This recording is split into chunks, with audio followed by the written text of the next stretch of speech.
Uh-oh.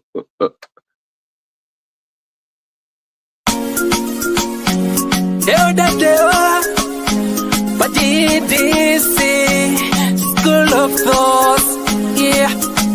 Kubatirana, sana, yambutana, fila, kuona sana, simuzirana, ya. Panondo bato sangana, batirana, panondo bato kumana, sana. Ddc Skool of Thoughts, Ddc Skool of Thoughts. Yautete wachimonyo fila icho kwadi upenyu uyu unoda kupana na miwono, yeah. Kubatirana, sana, yambutana, fila, kuone sana, kusimuzirana, nekukurudzirana, yeah. Panondo bato sangana, batirana, panondo bato kumana, batirana. Ddc Skool of Thoughts, Ddc Skool of Thoughts. But Ddc Skool of Thoughts. Real life matters now. Mondays and Fridays, 8:30 p.m. UK time. Live here on Facebook. Ddc Skool of Thoughts. What? Ddc Currenters. We remain committed to helping our customers stay mobile. Sinobatika paguta, parar, mukuta. Uyakuna, Ddc. Fana kuna, ku Ddc. Tenema fiwa seva. 4x4 family car. Tenema fiwa seva 4x4 family car. Unotipata plus 447961803546 or plus 263773791 and last one plus 263771257 Your big up Daddy T.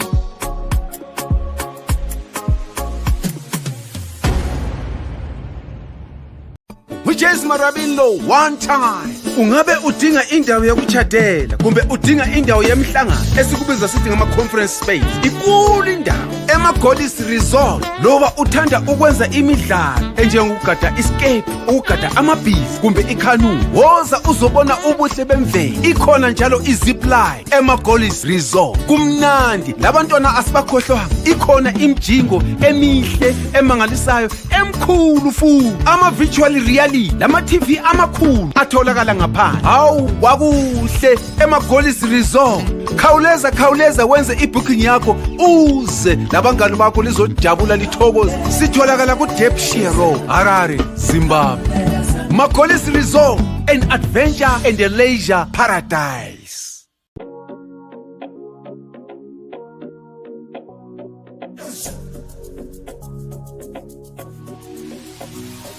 Imagine getting paid to view, like, comment, and share your favorite music from your favorite artist. Now, that's an easy job and convenient. All you have to do is to visit us at www.musica.online, which is an amazing platform that allows you to get the amazing music that you need. So we're calling upon even the listeners and most likely the artists to upload their music and listeners to get paid for listening to the music. That is convenient, trust me. Hello, good people. I'm going to say, Salibonani Makabizura Makheli Njanibawe to help and trust you guys are doing good wherever you are.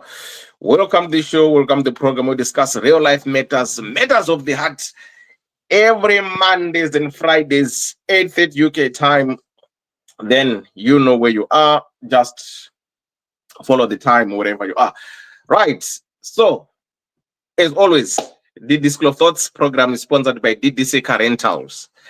So if you're planning to go to Zimbabwe, or if you're in Zimbabwe, if you've got a friend, relative, or your enemy, festive season is coming. Please get in touch with us. We have got affordable cars for you.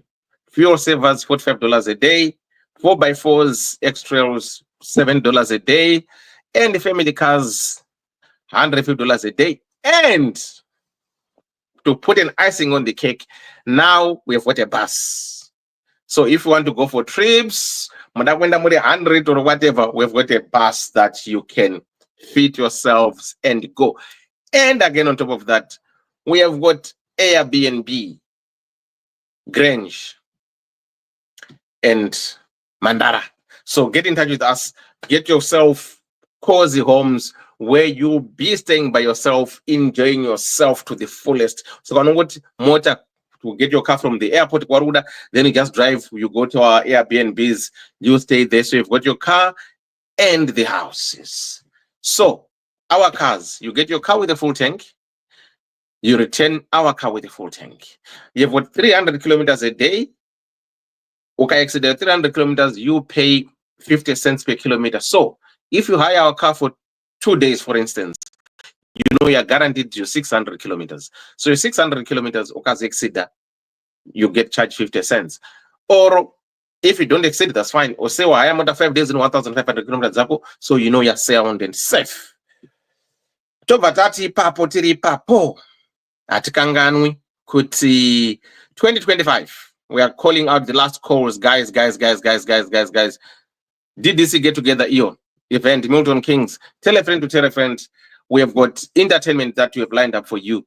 Tonight, MC Sebe, MC Vaz. We've got one artist to perform. It's a red carpet affair.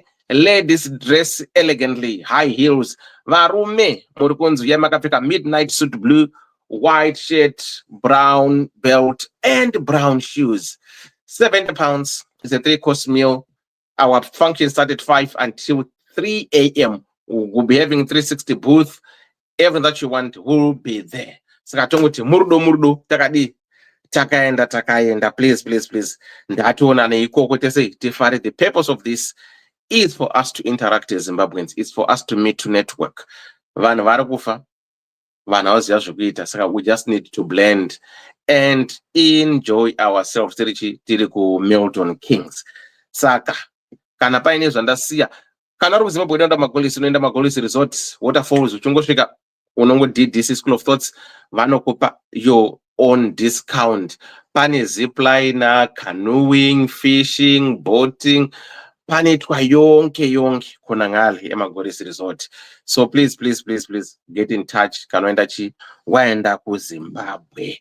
Tobva tangoti panelist makadiko apo muri kuzvigona sei. Mugoma Sheplex, how are you doing? Kola ziri sei. Dr. Love, how are we?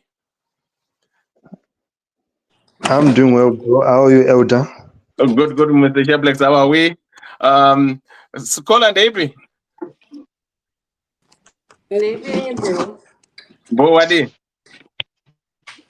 Andri bo muri boy. Bo, Dr. Love? Yeah, linjani.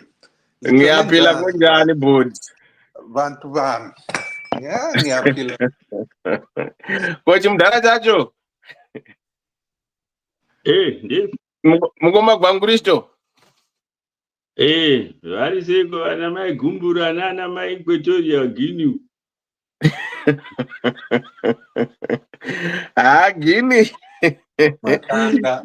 Guinea maganga anovava. Ndege dzakazara kuti pada kusvika muna June.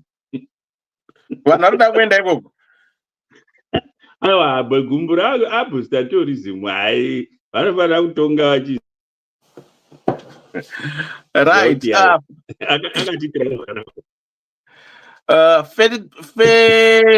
Facebook user hanzi makandigirawo chi mukoma zvezvarora Facebook user tinazvo. My birthday is on this 26th of January. So Facebook user, if you haven't paid your money, pay your money, then we can celebrate with you your birthday. It's DDC. If you are to come, right, we'll do your cake just to say thank you for coming, and it's your birthday, and we'll be having our party on the 25th. So we'll be with you on the event and celebrating your birthday with you. but your name is Facebook user, so please get in touch. Tibat, if you are coming, and munodakara ere uko kuno tinotamba ndiwadi ere. Right. Vandisikuona sorry zvenyu guys because ndambo yamboteza pereja jakara sawa doing. Shila mkonyo ziri sese I think True DG ndeipi. I think pano nongo wanda pa Facebook acha yazombeta ichitiza. So without wasting much of our time, regaiti tione kuti nyadi anhasi yakamira sei. But the good part of the story now, you know, this is the beauty of DDC. Kuti inozomboita tumwe tunhu tukangodai. Saka nyadi ndeye gomera uripo shingirira a toxic relationship. So we have got a case or a story that we want to do, and you know how we roll. But panyadi there's a luck. You could see that young man over there, Morgana boy, Anons Shepsler. Right. Akaita, he's an artist. Akaita a video in line with a song. Let me call it a song. In line with our story for today. So chazomuziri kanda mbutaura zviri takunakirwa zvedu tozomboda kumbobvunza kuti sa artist, what made him write that storyline? But stingi tambobatsira kola anyora tsamba yake kuti why are they in this kind of situation? But I'm telling you, the video, I'm gonna play the video for you. Mumboiona, but nyadi anhasi kola ukativerengira nyadi anhasi ka then chipedzaka narrator ka ndombo kuitira video ka inotsigira that story for tonight tomboipinda. Alright. Anyway, saka nyaya yedu hanzi musoro wayo unoti toxic. Hanzi dare reDDC makadi zvenyu. I'm a 40-year-old mother of 3 and murume is 45. We've been married for 15 years now. My problem is andina rugare mu marriage iyi. I've never enjoyed. The abuse is at its high level. Ndinotukwa zvinyazi even in front of my kids. Nekurohwa pasina zvandaita. Murume wangu anonwa, but not always. Musi waanouya akadhakwa apararwe. I don't have a say in this marriage. Changu kuteedzera zvaanenge ataura. Handipikise kana kuramba. Bonde ndinomanikidzwa and richiitwa zvaanoda iye. Dambudziko, ini ndiri nherera. Saka kwekuenda handina. All these years ndangogarira vana vangu. Future yevana vangu is covered nekuti baba vavo vane mari dzavo. And vana vake anovada. He doesn't abuse them. He provides us and haadi vana vake vashaye anything. He's a caring father, but not a good husband, I can say. Ndaneta hama dzangu, asi kwekuenda handina. Apa murume wangu ndinomuda. Hama dzake ndakavaudza. Vakangoti shinga usasiye vana. Ndoitawo sei zvichida angachinje. Ndibatsireiwo ndotangira papa. Wow. Muchishona zviri kunzi ikona. Inga mutanga maita video and Okay, sorry. Okay, all right. Mukoma chivas banzura. Thanks so much. Patrick anangari kwa saka nchakupa link kumashiro right. Regai ndi tsvage video yacho ndikudaiso. Then call us to summarize ratochifambira nenyaya dzacho. Saka please guys bear with me. Iyo video.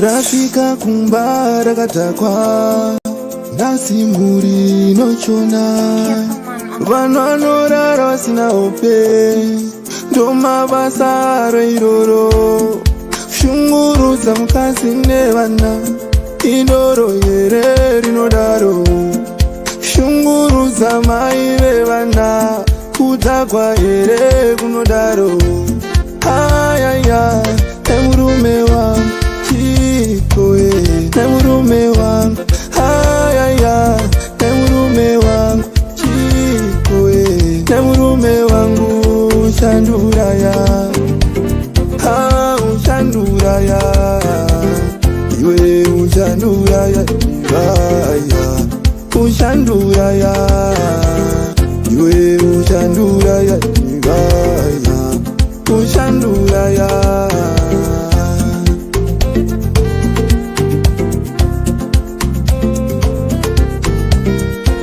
ndaiti kune zvimwe zvinorema uyu musoro wacho unorema ndaiti kune zvimwe zvinorema uyu musoro wacho unorema ndofunga kuenda ndofunga vana ndofira vana here ayaya nemurume wangu chikoe nemurume wangu ayaya nemurume wangu chikoe nemurume wangu ushanduraya ushanduraya iwe ushanduraya ushanduraya iwe ushanduraya ushanduraya yangova mbere umba umo kuvana mungandiya mureoka zvondouraiwa makaye vaimi zvondouraiwa makari varaka ndongogarira kushin'aka ndongogarira vana vangu ndongogarira kushin'aka ndongogarira vana vangu ndongogarira vana vangu ndongogarira vana vangu ndongogarira vana vangu ndongogarira vana vangu ndongoti garire garire garire garire garira vana vangu ndongoti garire garire garire garire garira vana vangu garira kutukwa sepwa ndaneta imi nai baba garira kutukwa sepwa ndaneta imi nai baba aiwa imi nai baba aiwa imi nai baba aihere aiwa nai baba aihere imi nai baba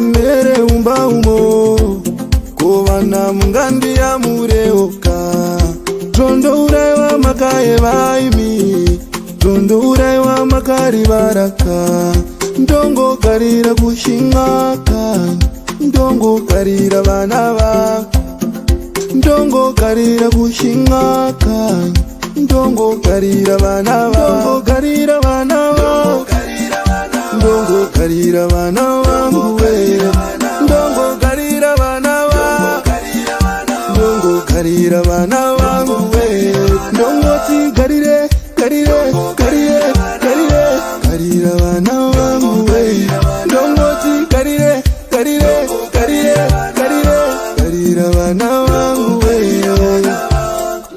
Say no to gender-based violence. Wow. It's said at the same time,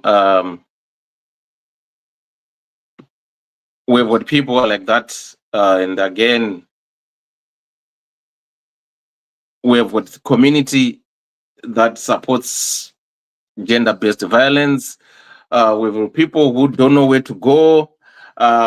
We've got family members who will tell you, no, shingirira, because akarora akabvisa mari. Then we've got women who will say, I cannot go anywhere because handina pekutangira.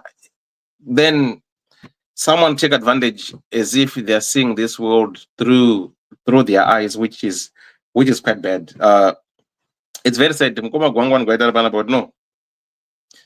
Usafe kudodzoka uri pasi pebox uri pasi pendege because uri munhamo. At times, no matter how bad the situation might be where you come from, inini I always advocate kuti kana zvasvika pakadai so apa excuse siya, because vana vanoona the trauma that these kids grow up with, it's unbearable. That's why I'm just kuti at times I'm becoming very emotional, sorry. Just not at times unoona my relationships amwe anofela, then mukatosta go deep into these, you start to see kuti okay, background yemunhu, at times it's both ways. With some women who are toxic, then tine varume vanongori toxic as well. Ukatosta dig deep into their background, you'll find kuti their upbringing yacho at times is the one that causes them to behave the way they are behaving, because vanozvona sezviri normal, because it's something that they grew up witnessing and seeing. And again, because of that trauma, anger, hate, and everything, they will vent it on the wrong people. So I will say, as parents or as couples or as partners or as a person, do right. Do not abuse another person just because you had an advantage. No. Kana uchiona kuti une anger, seek therapy. Go for anger management. Try to do things that better yourself, not inflict harm on someone are innocent, someone who wouldn't make you go through all that. And it's healthy to open up and talk. As much as this woman is saying kuti vana vake they are covered because the father has got money, but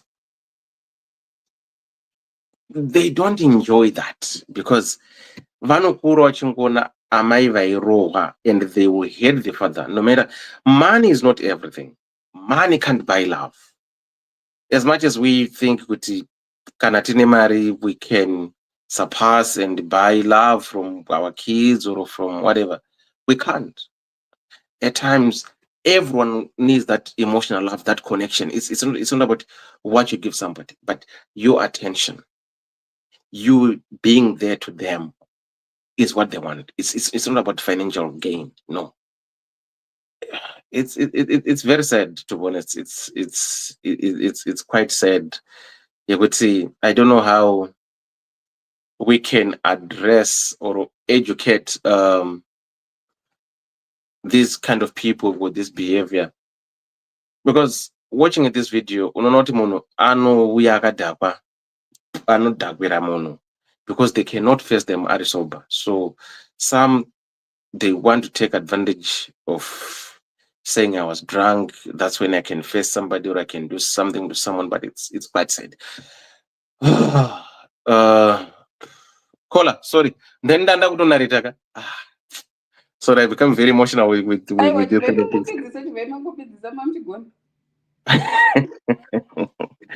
Yeah, so you know, the thing is, we hear these stories, we read about these stories. Pakambeita that phase in the UK, men were killing women because of small silly things, and takambopo a bad name about it. So I will urge everyone to, not to be an abuser, right? Abuse comes in different forms and shapes: financial, emotional, whatever abuse you name it. So our story in us, it's a story that we would want to learn and make a better society and bring up kids who are loving and caring. And the good thing about this program is we reach out to so many people, and luckily we have got Mokoma, who is an artist, who did a video or who wrote a song in sync with what we are talking today. So, and this kuti do you understand timbonzwa background yamukoma here, then toenda mustori yedu here, patotanga nestori yedu here. Tim, what do you understand? Ngatimbonzwa background yavo. Okay. Right, Mukoma is Chaplex, is it? Yes, Elder. Good. So Mukoma, thanks for embracing us here at Ddc Skool of Thoughts. This program or this show, we do it every Monday and Friday. So on this show, we discuss real life matters of the heart, where we talk of the unthinkable. We don't use foul language. We are very mature people. You can sit with your ambuya and everything. We don't shoot astray. We are so principled. So the main focus of us is to bring people from all walks of life to have that platform where they feel it's a safety net to express themselves. We have got people of different background professions, I can say, right? We cater for everyone. We don't discriminate. We don't select. So having you here is something that we would say it's great. We once have so many prominent people who came through this program. We can name names, and Joshua Maponga, they were once here, and Nashem Gabe, they were once here. We talk with people. So we want to hear from you, like what Mukuma Gwangwe said, but as an artist, right? Who is you? What made you to compose a song, it is so touching, and doing a video, and this is not very emotional, but I'm so emotional on this because of the act that you put into the video. Because I used to do my dramas. We always say you bring theater to the people. You don't bring people to the theater. So what you have done, if someone is deaf, but they can relate with the action, the storyline, the visuals, you can tell there is abuse there.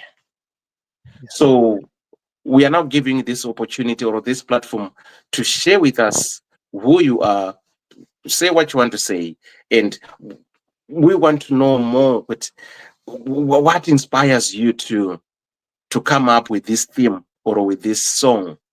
What motivates you to do that? All right. First of all, I just want to thank you, Elder, for this opportunity to be here in this huge platform, and thank you to the rest of the guys who have joined this. So basically, Chef Legs is an artist born and bred in Zimbabwe, in Chitungwiza. I started doing music, I think, around 2013, due to passion and the love of music that I have. And basically, my music, I love to educate, to entertain as well as educate. That's why you find me singing about social things that affects us on daily basis. So going back to the question, this song was inspired by what I've seen, the abuses that I've noticed. So I've come across my situations of which I would see a lady or a man abusing a woman. By that time, I was probably young for me to actually compose a song. But when I was actually old now, I noticed that the cases of abuse, they're increasing on daily basis. Sometimes you'd be walking, then you find a lady who is injured. You find out what had happened to that lady. You find out that no, she's being abused by a man. That's when I was like, you know what? It is the high time now. I write a song to warn people, or it's a campaign, if I can say, to warn, be it a woman, be it a lady, to just stop gender-based violence. So it's an awareness, if I may say. Okay. So you growing up in Chitungwiza, right? Seeing all these things happening to women and maybe with some men, because gender-based violence is it's everywhere. Some men they get Yes. abused by their wives, but it's only that most men they don't go out and say because of the stereotype or stigma which the society puts on them, like say, ah, uri murume wo, unorwa nemukadzi here, ungaita sei. So with this message, uh, as an artist, what do you think we can, as a society, put out there to educate or to raise awareness to everyone out there? How do you think we can reach these people to make them understand that abuse is not right to anyone?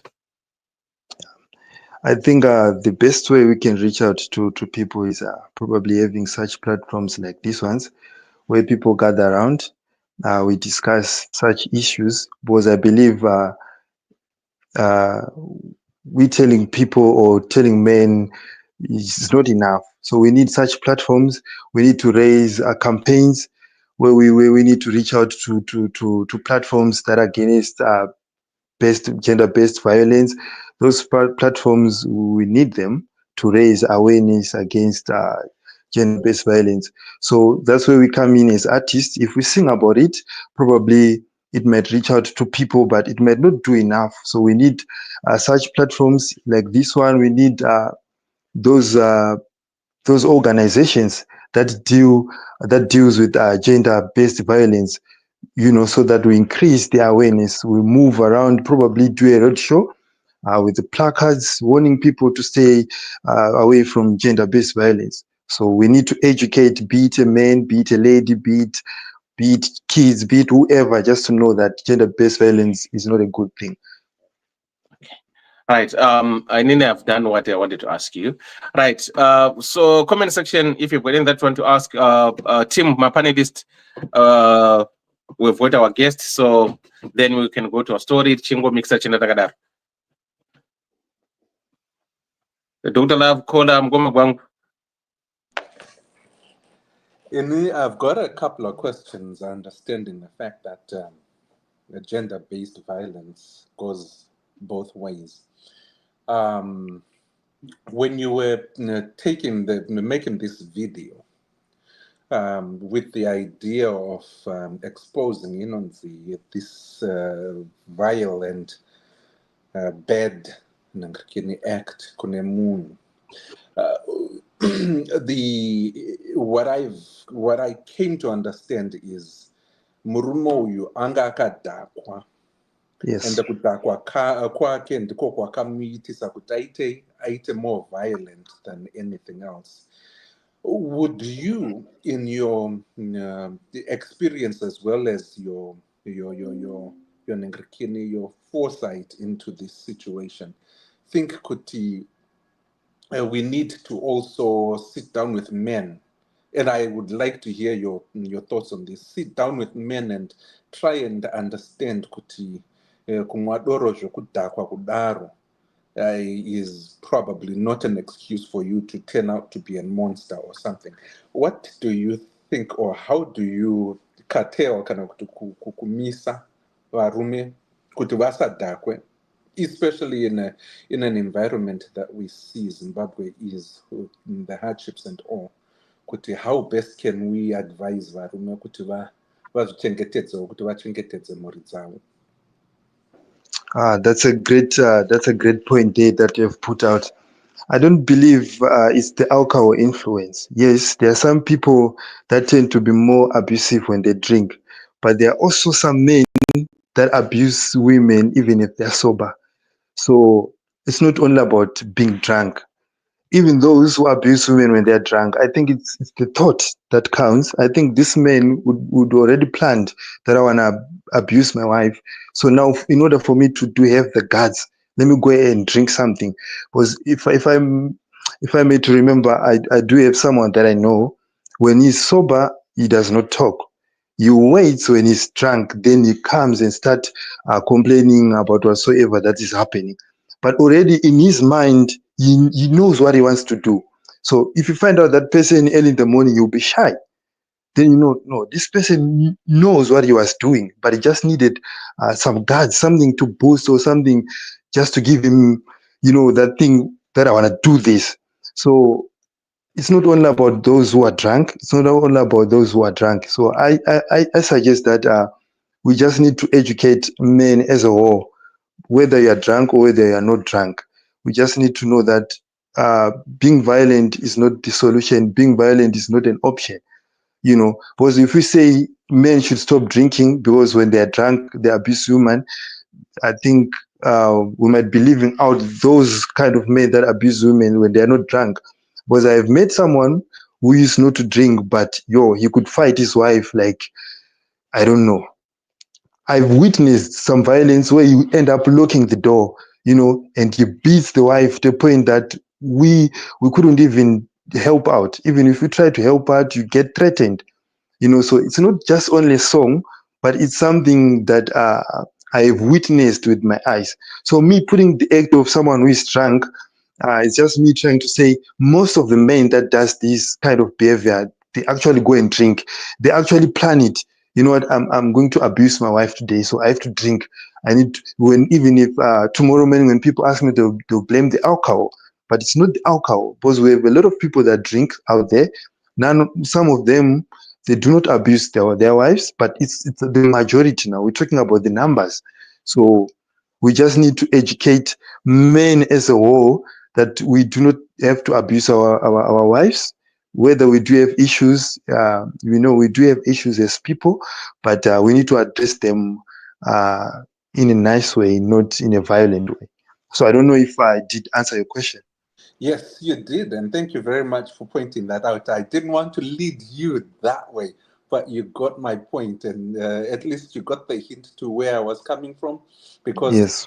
as I mentioned, it was a drunk man, but I also Yes. know that there is the other side of the story, which is there are men that are sober that definitely abuse women. So my question then is, do you think men have the right or are being given the same type of space as women? And if so, what kind of space is it for men to start discussing about zvinorwadza,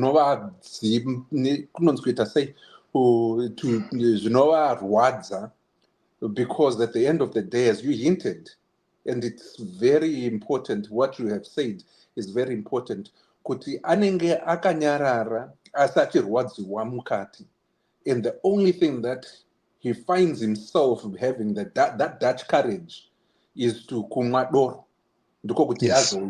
azotaura. How can we best curve out nzvimbo yekuti varumewo votaurawo zviri pamwoyo pavo, kuti vasazoende kuzopupuma kudaro to the point yekuita hasha, and they only take it out on their wife, who they know kuti is weaker than them in so many ways. How do you propose, if any, solutions we can get there? And by the way, that video was very illustrative. Pandaona ropa richibuda mumino. I've been bleeding, nose bleeding the last few days, Yeah. and it's not a good sight. But Yeah. that made a big point for me personally. Kuti, yeah, ndabatwa ipapo. But thank you for that video. But I'll let you answer my question. All right. You're raising great points there. Firstly, I do blame the system. The system says men do not cry. So it's like, it's embarrassing for a man to actually utter whatever that's bothering him. That's why you see most men who end up committing suicides, we end up being violent, because we do not have that power to voice out whatever issues that are affecting us as men. So you might find out that ladies, whenever they have problems, she has a friend that she can call. But me as a man with my pride, I wouldn't want to tell my friend that probably, for example, my wife is doing this to me. I would want to hide that out, but yet it's eating me inside. So we need to remove that phrase, if I may say, that a man must not cry. A man must cry because I'm human after all. So if I find out that I'm not saying what's in my heart, what's bothering me, I'll be stressed at the end of the day. Probably I would be violent because we have different ways of dealing with stresses as people. You know, someone becomes violent, someone won't eat, someone commits suicide. So we need such platforms to educate men that, you know what, whatever that's bothering you, let it out. You know, say whatever that's in your mind. Don't result in violence. Probably you find out that your wife's not doing good. Sit her down, find someone to talk to. There are a lot of programs that do help or resolve such issues. So we need to highlight that we as men, we need to voice out, we need to cry in whatever that's bothering us. Probably we might reduce the number of abuse that we do have. Because most men that abuse their wives, you might find out that this man does not talk at all. This man does not complain at all. This man does not point out wherever the wife is doing wrong. He just beats the wife. So we need to learn to talk as men. We need to have maybe probably someone that you trust. Sit that person down. Do share, beat a family member, beat someone from your wife's side. Because I always tell people that, you know what, let's say you are married or you are a couple. Do not go to your relative side as a man and say, you know what, my wife is doing 1, 2, 3. Because at the end of the day, they're going to hurt your wife. You know, but if you go to your side, to your family side now, and tell them, you know what, 1, 2, 3 is happening in my home and I don't like it, they're not gonna hate it. At the end of the day, it's their blood. You know, they'll just resolve the issue with love. At the end of the day, then your matter is resolved. So you need to involve the trusted ones, the people that you know at the end of the day, they're not gonna affect your life. So I suggest that we need platforms to educate men, to voice out, to talk, where we sit as men, where we discuss such issues that, guys, you know what, violence is not the solution. Whenever we have problems, let's sort it out. What's that resulting you in drinking so much that when you go home, you beat your wife? What's the root of that? Then we get deep to that matter, then we resolve whatever that is the problem. Can I actually answer that question for you? Yes. And this is the first time I've come at this whole thing from this angle. Saka, for my fellow Abiaka Zangu, you're not going to be happy with me in this show. But I'll answer that question, Yekuti. What is it that's causing you to beat your wife? Yes. And I was thinking, even as you were talking, Kuti, I'll give you an example. Right now, ndine motikari yangu yekuti yakambogarisa isingashandiswe because ndairwara. Saka bhatiri rakaita flat. Saka munyama wandinawo ndekuti ndine kachaja kekumutsa bhatiri. Saka ndinoti every time ndoda kuenda somewhere ndotanga ndachaja bhatiri kuti mota imuke, but raflat zvekuti what actually needs to be done is to replace the battery. Asi inini ndikungoita naro chete ndichingoti every time pandoda kuti ndombotanga. Saka by asking what actually causes you to beat your wife, you are treating the symptom of the problem, which is kana kuti ye musanwe doro kana kuti gender based violence. No, that's kungochaja battery rakafa risingashandi. The reason is very simple. What causes a man to beat his wife is that he doesn't like her. Yes. He doesn't love her. He doesn't want her. And you cannot educate, you cannot raise awareness, you cannot campaign bus, you cannot sing that out of the man. He might, and sometimes it's not about the woman, but maybe he thinks he might like or love a different woman. Maybe he doesn't, but whatever. The issue is he simply doesn't like her. It's very simple. Saka tikadzoka tikatasa panyaya yeningirni yemunyori wedu manyorera aita nyaya yake. At the end of the day, futi pandiri kuti vakadzi biya vangu, you're not going to like it. I mean, if you listen to what he personally says, ndangogarira vana vangu.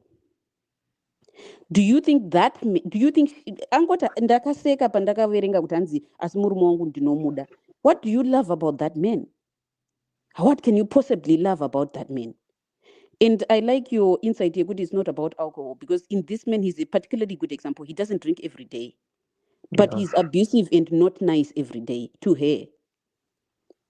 Kuzorowa kana kuti kuzoita an escalation of the abuse, it gets worse when he's drinking. But when he's not drinking, he's still not nice to her. He still doesn't like her. But at the same time, she honestly, if she wanted to be very, very frank with us, if it wasn't about the sadza on her plate tomorrow and the roof over her head and the electricity paid, she doesn't like him either. Saka, you have two people who don't like each other, who are frankly, to be frankly honest, are using each other. Because the next question is, you don't like your wife, you don't love your wife. Saka wakurigeri kumuramba. This man loves his children. He's not stupid enough to know kuti akadzinga mukadzi uyu vakasara vachichengetwa nevamwe vakadzi vanozosara vachitambudzika by some other woman. No, and or if he tried to do it himself, it would be too inconvenient for him to also make his money while he's doing it. So he's using her to take care of his children and also to satisfy his sexual needs. And he doesn't even hide, especially he doesn't even pretend.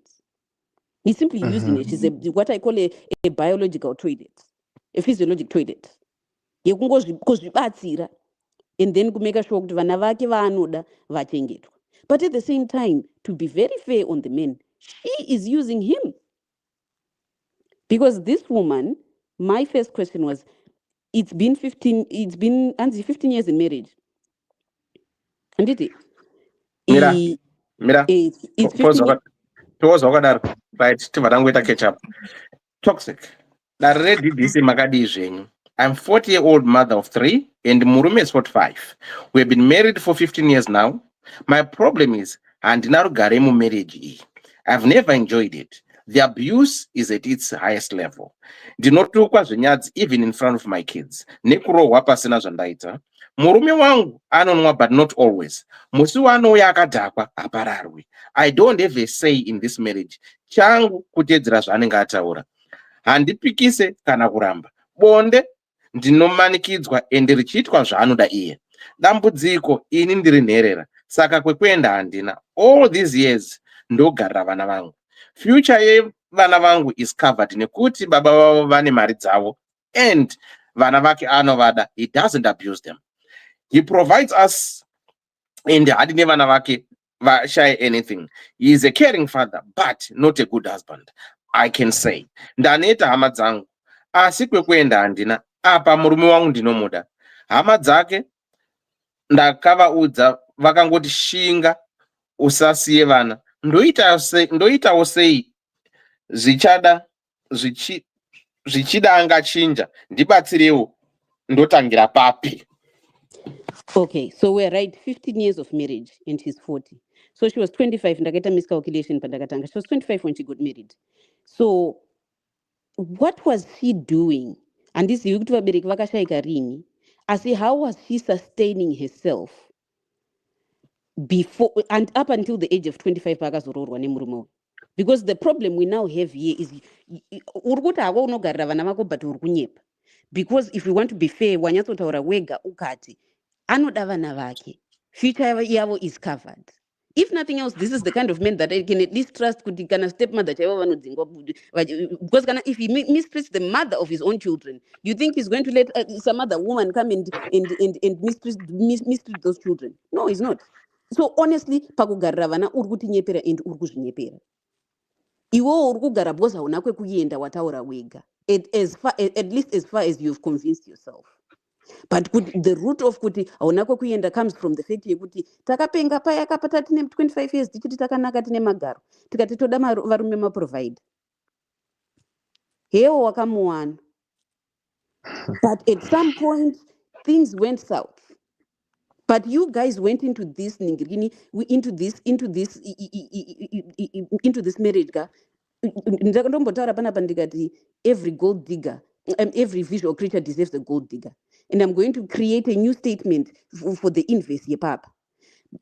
because iwo urikuda iye akapinda achida magaro aungaona ipapo iko zvinezvi 3 kids later 15 years older hausisina. And for whatever other reasons, it's a relationship. Things have gone south. He doesn't like you anymore. But exchange yamakaita iwe ungaone magaro wakatsvuka wakanaka plus wakachipa because wanga usina vabereki. And you were easy actually to abuse because of that, probably. And these people like this, they know. They know those weaknesses. That's number one. But iwe waida provide. Because kuti uzosvika 25.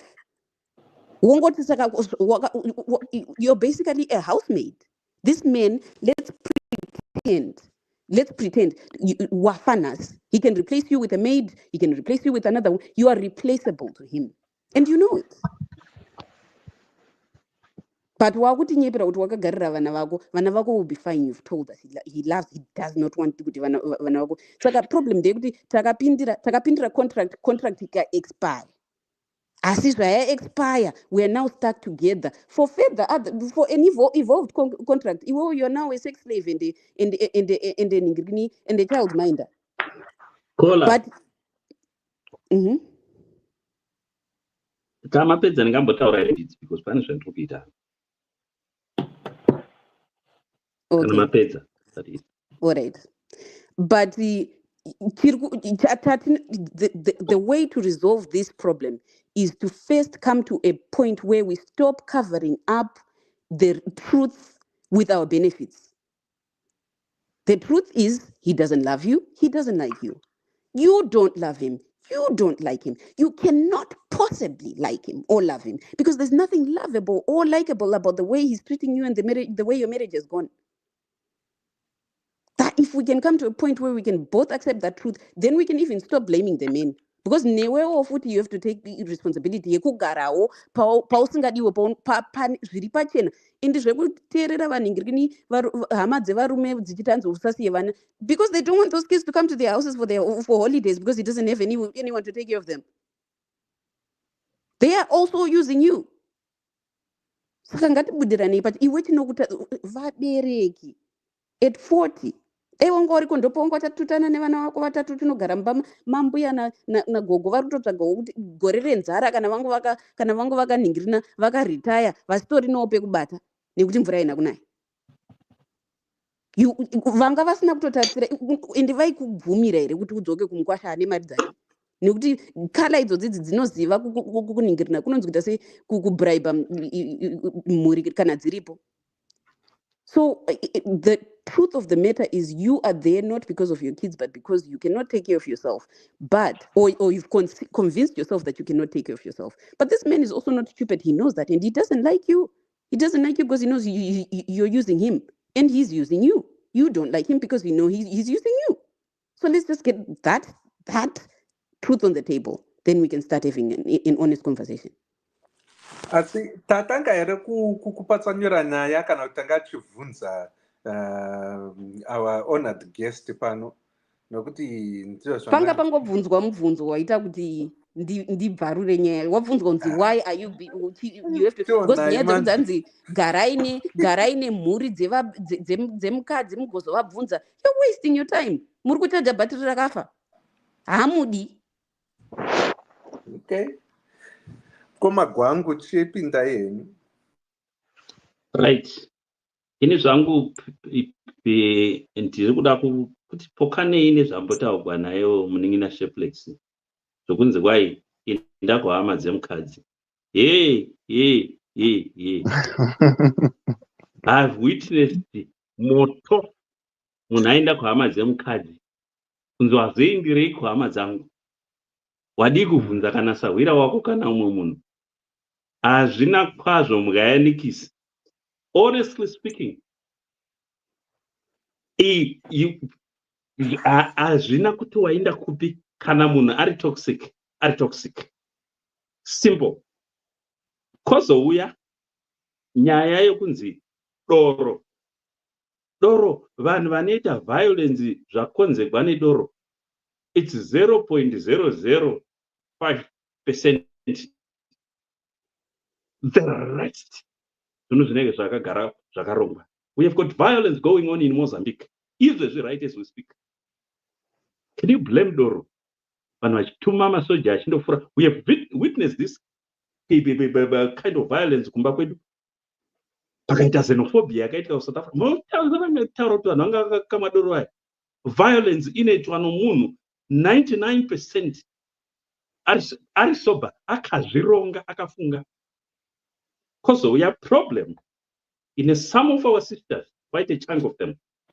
Vana sisi pesi yakazara kuti nemari unogona kundorara nomunhu unopolisha bhutsu achida kupolishirwa bhutsu mahara, munhu anopolisha bhutsu mustreet nenyaya yekuti they don't want to use their. Izvi zvinhu zvinoitika. Ndakamboita zvinhu zvokutengesa for a little bit. Iche pandakamboenda kuBotswana and all the stuff. Unosvika munhu ane mari, uchiona mai vane mari, unzi haiwa kani zvinoshupa, zvinonesa, munodhiwa mani mukwasha, mukweretesi. Mari vanayo ende vagozonetsa kubhadhara vachikuudza ndine mwana uyu mukwasha zvino zvakazodai.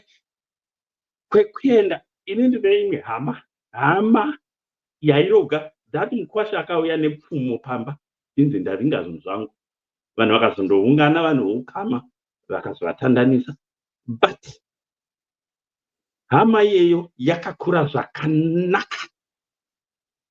Baba vacho vanga vari ticha. Dziri mhuri dzinoverengwa kunzi apa pamhuri apa panodyiwa. But murume waimushupa, shuro yomubhuku inofamba nokuda kuvhurwa kwamapeji. So this has nothing to do with poverty. We have seen vanhu vanoabhuzwa vakabva kufamily dzakanaka. Zvibvunza kuti chiko chinomboitika mumasisters and all the stuff.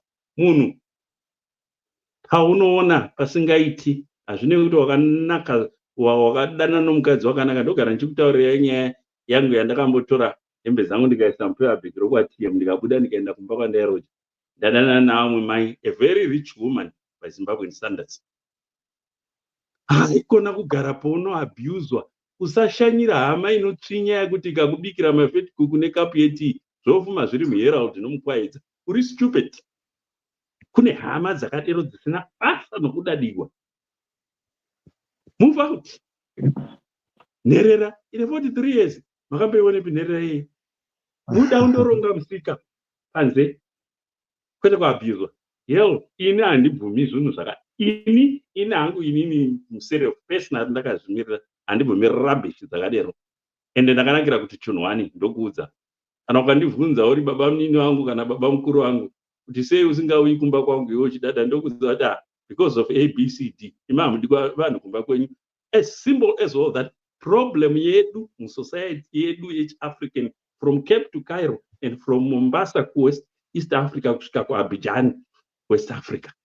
Hatigoni kuudzana chokwadi kana munhu achitadza just because ane mari.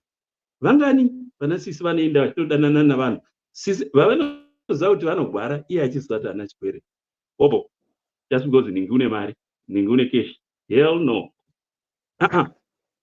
Ziva kumira namakumba ako tu munhu. Chero zvakaoma sei. Kana mafeti kuku apera ndaunokanga maputi kana une chibage kana uchiona mazina aka anonetsa.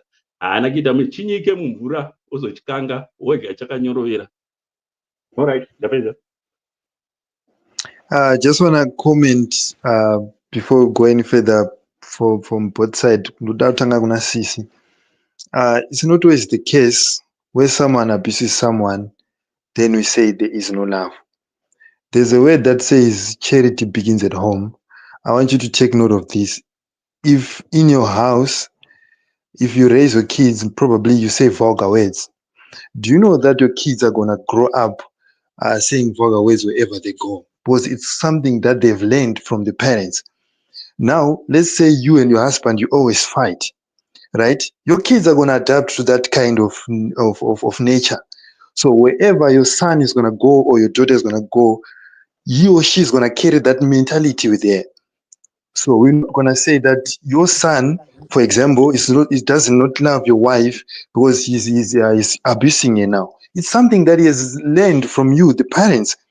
So we cannot phase out that there is no love there. Chiflin, And yes. I like you. I like you because you're young, you're interested, you're insightful, you're capable of the one thing I like the most about you is you're capable of putting yourself in another person's shoes. That's a Yes.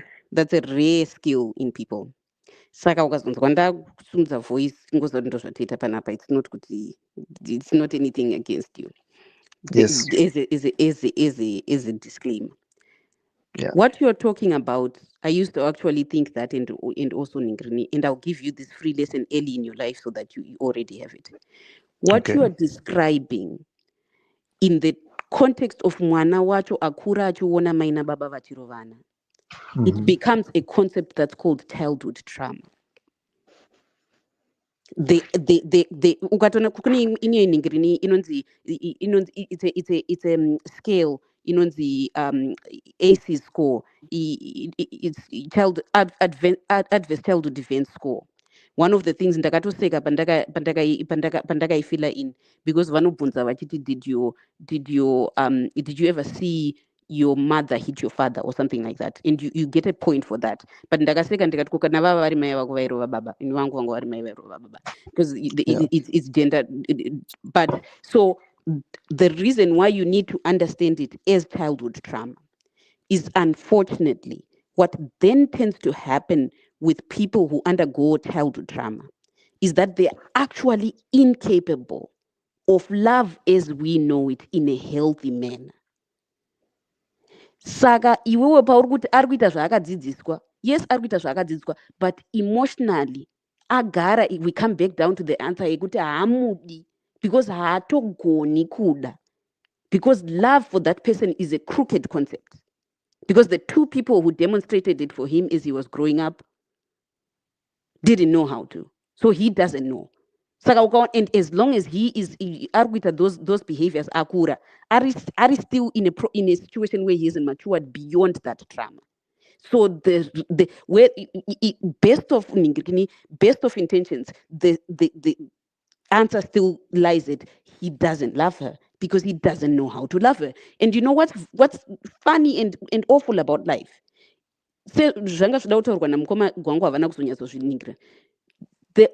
One of the major reasons why mukadzi wacho azoroorwa ipapo asingati kwadapu first day ranorohwa achienda is because iyewo ane yakewo childhood trauma.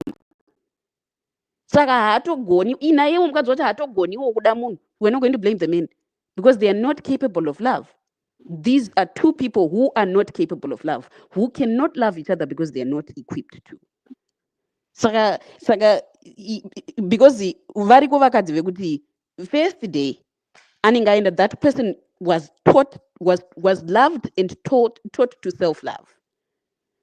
And you can't have actual love without the ability to love yourself. Saka vanhu ivavo, the unfair thing about life is vanoattractana, votrepana, votanga kublemana. Isitoti ngatiite mabhazi tinovadzidzisa, hapana zvatiri kuvadzidzisa because they are lacking the very, and it takes a lot of psychological treatment. Dr. Rose varipi vanhu vaive ndo zvekwavo izvo vazvitsanangura. But yeah, I appreciate your attempt to understand it. But at the end of the day, unfortunately, the answer remains the same. They don't love each other. They can't. Yeah, that part I do understand and I get where you are coming from. But do you know that we do have people in real life wherever they think that violence is always the solution. Do you know kuno vanhu vane hasha? Let's leave the love part aside now. Do you know kuno vanhu vane hasha dzongoti if you have a problem, he or she thinks fighting is the solution. We do have ladies. We do have vakadzi vanodaro. I'll answer this one last one. Tombopa Dr. Love. Okay. Have you ever heard of a stage of development yemwana inonzi the terrible twos? No, I don't want to lie. I have never heard about it. Okay, there's mkoma the wamakaita vana munozi the terrible twos ka. Pakanoita about 18 months to 26, 18 ndingago stretch even to 30 months. 18 months just before they tend to right after the entire year of 2. Anenge achinetsa mwana ye. No, achikanta zvino achita sei achinetsa. It's a stage of human development. Ukaona wasvika 30 years uchiri kungoita hasha, watadza kudevelopa beyond that stage of the terrible twos, emotionally and intellectually. And what usually again causes that? Trauma. Because paunoita trauma, you get into survival mode, you stop growing, you stop developing. So yes, variko vanhu vanoita hasha, but it comes back to the point yekuti the reason why vanoita hasha is not because it's normal, it's because they're broken people who are not capable of love. Because again, terrible twos, it's me. That person is only ever concerned about themselves and what makes them happy. They are not they're barely capable of seeing the world. I like that you're able to put yourself in other people's shoes. That's not a common skill, because vanhu vanenge vakaperera kuterrible twos havatonzwisisi. Ukamuti share toy hanzwisisi kuti zvinofamba sei. Toy, everything belongs to me, the world is centered around me, and people go all the way. Donald Trump haasati atokupfuura, he's 78 years old and he's not completed that stage of development to the point yekuti akaita chinhu anoramba anzi handisirimi ndiushu imi mese muchimuona kuti ndii. So don't underestimate the inability to develop and mature. But let's let Dr. Love say what he wanted to say. Thank you. Nyaya yangu yanga yakutoperera pamuri kutaura, but obviously arrested development is my terrible tools and also my psychological labels that we give each other as we develop into responsible citizens in a civilized world. And the idea and also the underlying note is, or underlying important statement is responsible citizen in a civilized community. And that's where I'm trying to get to. I mean, people that have not been, have not witnessed, or they have not had an example of love, might not be able or might not be capable of loving, but that doesn't negate the fact that they can love in their own way, however they understand it to be. It could be a feeling, an emotional state of mind. It could be the acknowledgement, a choice that one makes. And it, Saka, love at its core is not just a feeling. It's an experience in which one actually chooses to have that euphoric feeling in some cases, and then you call it love. Or it's a choice to say that this is what I want to do in order for me to say that I am in that position of love or being loved.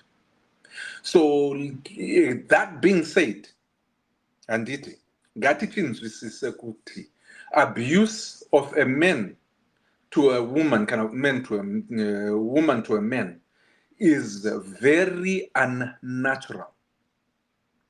To the point yekuti society as a whole, if it was natural, society would not have my laws and court systems to support that position yekuti violence is wrong. So it's pretty much unnatural. How one tends or reads or actually kuzozvidzidzira hasha dzinouya is not only out of experience and what they observe. It is also the things that are unresolved within one's ninkirkini in a space. Unenge usina runyararo muhana mako nemupfungwa dzako. When you get to that point, you actually see anything and everything as against you. And the only way to retaliate is to fight. The fight mode, via we. Maybe that's what they call arrested development, trauma bond, and all that. What I know is Zimbabwe.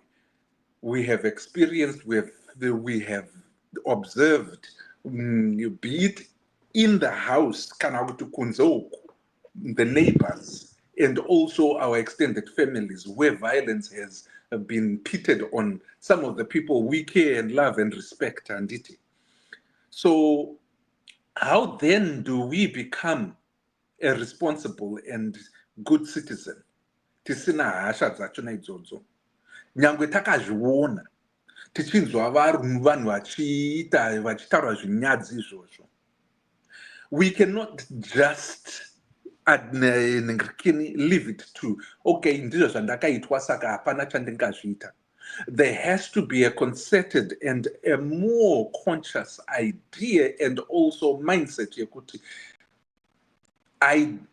I don't belong and I don't believe that this is who I am. When you identify yourself in an internal stock yekuti iwe mukati mako unozviona sei, kana ukatsamwiswa chaizvo uchabuditsa kutsamwa kwako sei. Tose tinotsamwiswa, hapana munhu asingatsamwe, but it is in the way you train yourself to react. That's where the important part is. Understanding kuti trauma bond comes in certain ways, and it is because it's derived from experiences kana kuti upenyu hwedu takakura tichishaya, tisingadye 3 meals a day, tichingodya 1, and if that 1 was there, it would be giving each other's 10s to eat. Nasi ndini ngadya mangwana, munun'una wangu the next day, tichingodaro. Those are traumas that essentially bring out certain aspects, negativity, or even hasha dzachona idzodzo. But it is in the way we resolve them, by intentionally training ourselves as to how we best put our best foot forward on. And you consciously and very intentionally move your way out of that situation. That is important. Ndipo patiri kuda kuzivawo, especially with the video yataona pekutanga, to understand that there are situations and there are circumstances that come up and feed into violence and how it starts.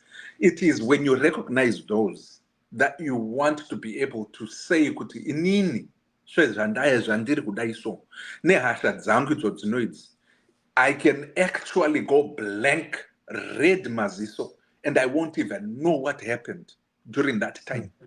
Ndozopedzisira ndati kunai zvandanga ndichituka kana kuti zvandanga ndichitorova munhu. How then do you stop before you understand kuti ndizvo zvaakuenda ikoko, kwaakuenda ikoko? You have to be responsible as an adult. Vamwe vedu hatidi kukura, vamwe vedu tinongozviregerera tichiti tiri vanhu nehasha dzedu ndini, love me or leave me, tisingazive kuti kudaroka tiri kutopatsanura, and we are breaking down the people that come into our lives. And when you leave them, be that person that says, when I interact with someone for the first time, and maybe for a long time, I want to be the person that at the end of the day, Nyangwe, when that relationship, yeningirikini, seshamwari, sevanhu vasanganawo, pamwe kunzvimbowo dzakangodaro, when I leave, I want to leave having put a positive spin on the other person. It's not about you now. You are living for the idea that be the person, that good person, quote unquote, that others, you would want others to be. That's the golden rule. That is always the golden rule in its variation. Do unto others as you would want them to do unto you. Ungada here kurowa, ungada here kupiwa mbonje nguwa nenguwa uchitukirirwa. Kana usingazvide izvozvo, why then do it on the other person? That's where I think as human beings, although yes, trauma bond and everything, I acknowledge that. As human beings, as God created human beings, sevanhu vakasikwa, different from other animals, seng'ombe kana kuti imbwa, we have the ability to think, we have the ability to make that decision, and we have the ability to change if we want to. Handiti. So in all that, chandiri kuda kuedza kutaura ndechokudai, so ndisati ndaenda kunyaya yangu iyoyi iri pano, nyaya iyo tisati tataura ndizvokudai. The excuses we make and give ourselves about where and how we react to other people are just excuses. And in essence, it is just us refusing to understand kuti tichiri vana, tichiri tuwana, even no matter how old we are.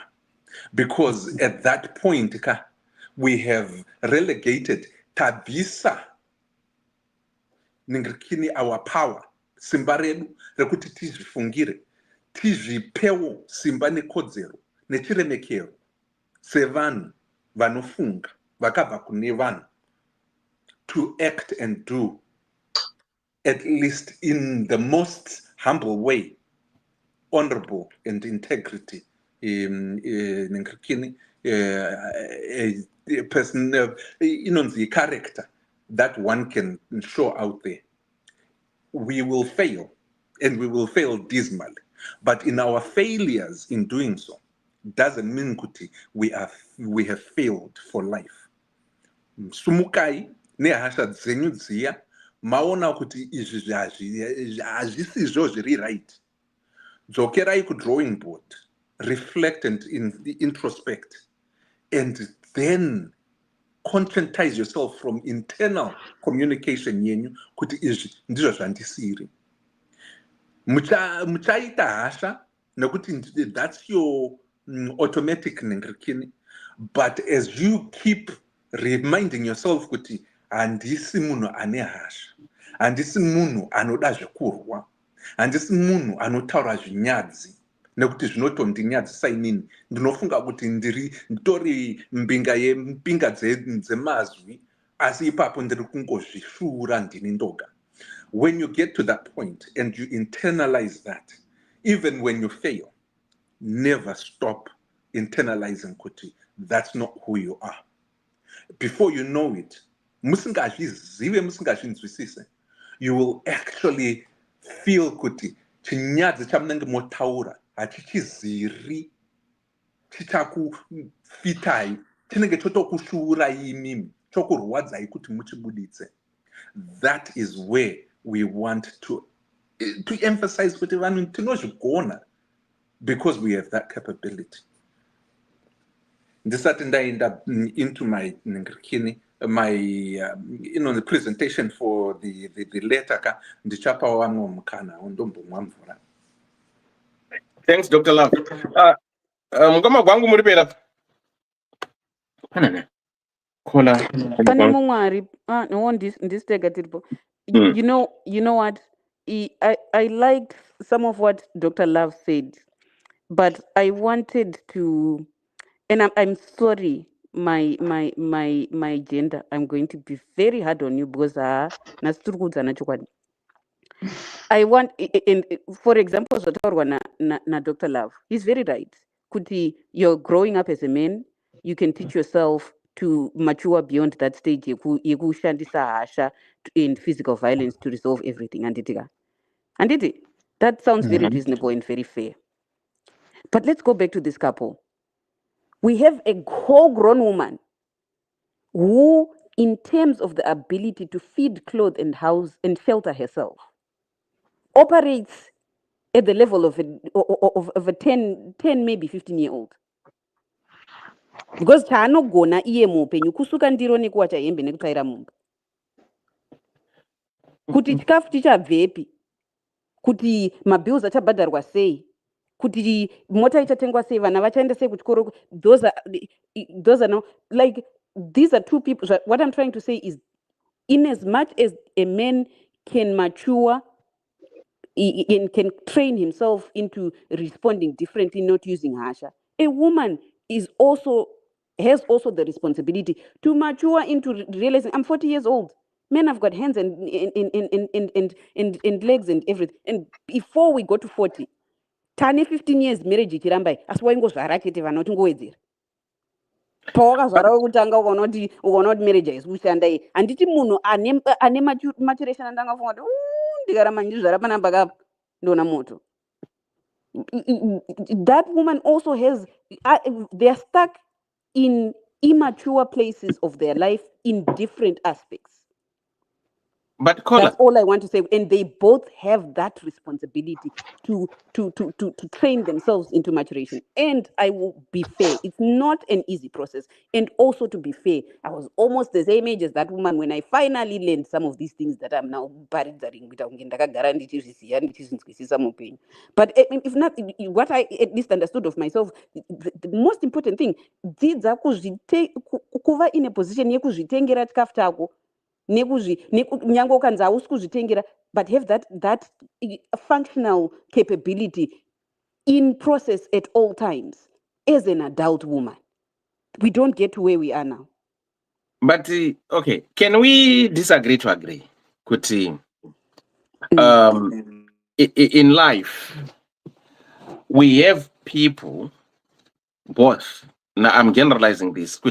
We've got some people who are narcissists and very manipulative and very abusers. And how these people function and operate is they will pray for vulnerable people, lure them, knowing that if I give them this, they will be mine. Vanida, that sense of ownership. So what these people do now is they will lure you, groom you to be what they want, and they will eliminate all your strong, all your strong support system, all your pillars, and make you more vulnerable and cling to them. So much that when they start to show you their true colors, you cannot reach out now to those people because already you've closed those people. So now in that situation now, you are now enveloped, covered by this person. Now this person is controlling you. So what they do is they abuse you, beat you like what this guy has been doing. To a point, to this woman is now blaming herself. But I know because in the because now she feels there's no any other world, which is now like a frog underneath a coconut shell. We think there's no any other world out there. Right?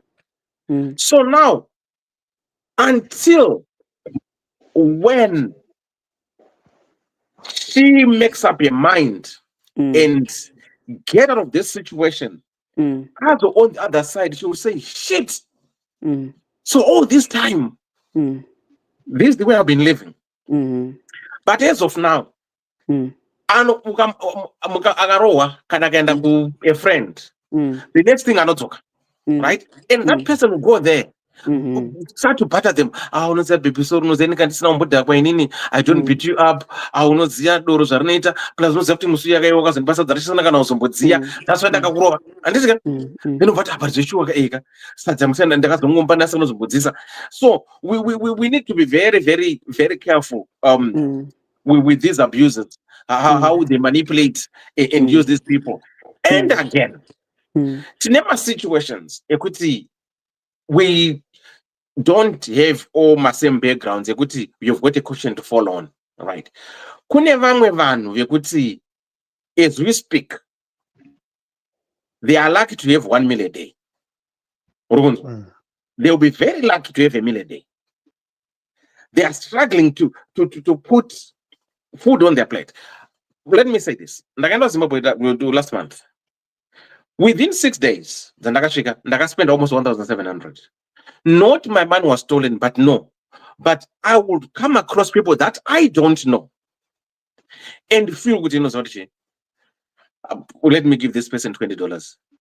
or let me just buy grocery for this person, because unenge uchiona the situation inenge ine munhu. So imagine akabuda mufamily yekuti hapana chewiri, havana pekutangira, vari kutoti one mouth out, right? Vatokaunda kuti one muromo watobuda. Then imagine that muromo wakudzoka futi with 3 mouths on. It becomes a roller coaster. Saka notika unozwa kuti kuchema hangu ndiri mubenzi kuri nane pane kuchema ndiri papasikoro. Not kuti haasi kuona ndiri kuchema, but ati unoziva zvinenge zvine kakamfuti kana ndikachema hangu ndichinaiwa handinaiwi ndiri a bit covered. So I will feel this, especially the story for tonight for this woman. Kuti ari kuzvitarisa, yes, of course, people tingati zvedu hakuna nherera, ina 54 ndiri nherera. Ndinosvika point yekuti I would wish if my parents were there, just to go kungoti momzi namudaraka hey, life yangu mazuva ano hasi kunditrabo. Can I just to go there? I just want to hear their ear. For them to give me their ear. This is what I always do to my kids. I always tell my kids, guys, whenever you've got a problem, I am still your father. And I'm going to remain your father. Even if you get 100 years and you get 105, you still refer me as your father. I'm your father. Saka unerera una age. As much as I do it, wamun mkuru, but I don't feel like it. Anna, the parents would anenda chit mama na did mungade nyumkwashe wenyu go anoku ndumkomugoma botana iwa mabusiness vano manipulate. They are very loved manje in these families manje vani yafanike iye video tone mukaenda kwa madze mukadzoku kana dze mukuku anenge achitengerwa zvese because anosvika kazadza bhutu uri kunzwa hemba anotenga anoita madire kuti mwana yazodza manje ndamandiri kurwa unonzi iwe ndoonotonetsa iwewe because munhu uyu munhu bo. Saka anokava their tracks. Saka inini hangu what I would always advise people kazhinji kacho, yes, isu tine disadvantage as Zimbabweans, those in Zimbabwe, yekuti hatina a system that supports the less privileged. The rich are becoming richer and the poor are becoming poorer. So if we're the supporting system like in the UK, kune mashop £1 shop yekuti everything chirimo chese pound, the pound stretcher. Ukapinda rof pound, ukapinda mkaka pound, chese chirimo £1, kana sukamine bhazi pound. That's a pound stretcher. So kune mashops evarombo manenge susu. Ana Iceland, ana Asda, ana pound stretcher, ana Tesco. Kuita mashops ma middle class. Ana Sainsbury, ni wamwe akadaro. Kuita aya epamusoro ana Harrods, ana Waitrose. So you choose because the system there is structured. Saka kutu abuse kweka unongotoda because you can go wenda ku shelter, you get housed, you can go para benefits, you can go for child maintenance. Saka manje I can understand this woman because akatobva ipapa okay ndoendepi nevana vacho havana musha, pamwe havana pekusvikira, pamwe senherera, pamwe akamboabhuswa futi kuhamba dzacho because unoziva kuti nherera nokuita musi wafamaita. Unoziva kuti ukanatsobvunza chaiche nherera chese chadzoka dzakafirwa navabereki dziri vana vadiki. I'm telling you, the stories that you hear, maybe tinoona 3 out of 10 vanokudza kuti no inini mudhara life yangu yanga iripo. You wouldn't tell the difference. But the majority yacho inekamika neglect, abuse, which they went through. Because of that now, haazodi kuona vana vake vachita go through that. Saka anoti iye, I would rather sacrifice my life, my happiness, and my all, and be used as a punching bag so that my kids can have a better life. Unoziva vakadzi vazhinji vakafanana kana makabeta huku pamba huku kuti munoziva kuti huku ikacheche nyama dzayo ikaita nhiyo dzayo huku panaidzi kukanaya iye inonaiwa vana vakapinda umo True. mumapapiro inokavha so jongwe renga rakatogara zvaro harina kana basa nazvo jongwe hatinombozizi kana kuti mukaisa chibagi kana mhunga kana pai mubhaket rekuti ni hadzikwanisi kudya ndinoti mai vehuku idzodzo dzika anotora chikanda paso jongwe renga chingofidha chete doesn't jobora and put it down. So I feel this woman where she's coming from kuti zvese zviri kuitika zvari kuzvona kana ari kuti ari kuda murume wake, it doesn't mean kuti she's in love with this man, no, but ari kuda murume wake kuti anoda vana vake, not iye, because iye ari kufila kuti okay, this is my blood, inini I know you don't love me and I don't love you, but I want my kids to become independent, very in a better place. Once they become independent, I've seen this happening to most women who want to abuse their relationships. I not kusvika to a point they are not know. Now my kids, they can now get out of the nest and they become themselves. Now what to know? Ndakwenda kumusha kwedu unozona mai vachiti vakaramba nemurume vakadzokera kumusha kwaka vatochembera. It's not because she wanted to go for all these years kumusha. No, but as not vana vangu ndayarutsa. Now I can go die peacefully. Ndiri kudzinza kwandakakurira kwandakabva uko. Now ndane peace of mind because the kids, they can never be abused. Now they are independent. They are doing things for themselves. What not vana vacho, they didn't even think kuti what made my vedu vazobva kwangu vakarwa izogara uko. At times is as kids we tend to forget our parents. I always say yepana kuti unobarwa muri family of 8. Muri family of 8 munokudzwa vabereki 2. But iye zvinezvi tine vabereki vetuka who are struggling kudya muriwo nemafuta, but vaine vana 8 vane ma PhD, vanodrive ma SUV ane ma whatever, vane zvinhu zvavo zvakanaka. They forget about those parents. Unoziva kuti unoenda mama family groups unopinda so vanhu anda makakatano ekuchengeta maina baba vana timu rese riri kushanda vati nhari kuti saka ine aiwa ndindakamboendiso mari last week uyachiti aiwa ndindakambodai so kuti how man, how much are these parents spending? Muri kuvatumira nemukuru handithika muri kutadza here usvika muri 7 kungoti I don't even care if you don't send them. I'll send because these are my parents. Saka it's hard. It's very hard out there, guys. It's cold out there. We have got people who, if you listen to their stories, wagara pasina yasoga, we're gonna mana life. Then to I think the call and yes, like what Shepslo was trying to say, kuti mwana anokura in abusive environment, kana kuti anokura are in a broken family. Yes, research normally says kuti panotsikare mberi ndo panotsikare shure. They follow suit because they learn the behaviors of their parents and they become like their parents. But it can be argued, could there's a certain percentage, a certain fraction who become better than what their parents did. Ndokwaso, for example, ima vana mnozia ana Tera Peli kuti grew up in Brooklyn, mother, father, drug dealers, but become a better person. I can give you an example of myself. Let me not forget to say it. I always say it here. But my old man, my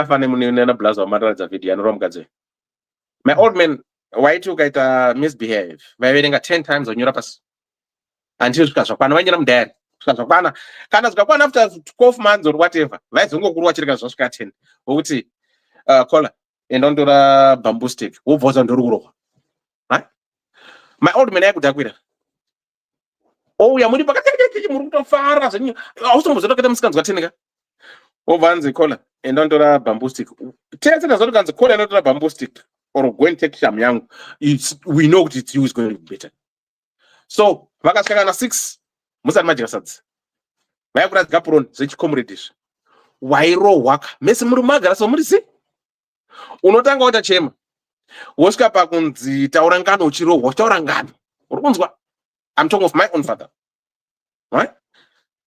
Mai vari kubika sadza ropakurwa haurirambi wairidya sadza iroro wapedza kudya sadza wakazvimbirwa nesadza wonzi shamwari yangu asati apedzera noende kurove worohwa futi. I'm talking of my father, right? Vaita pungwe vakaenda kutoilet vaikumutsa kusvika the following day when he's sober, what I'm done with you, right?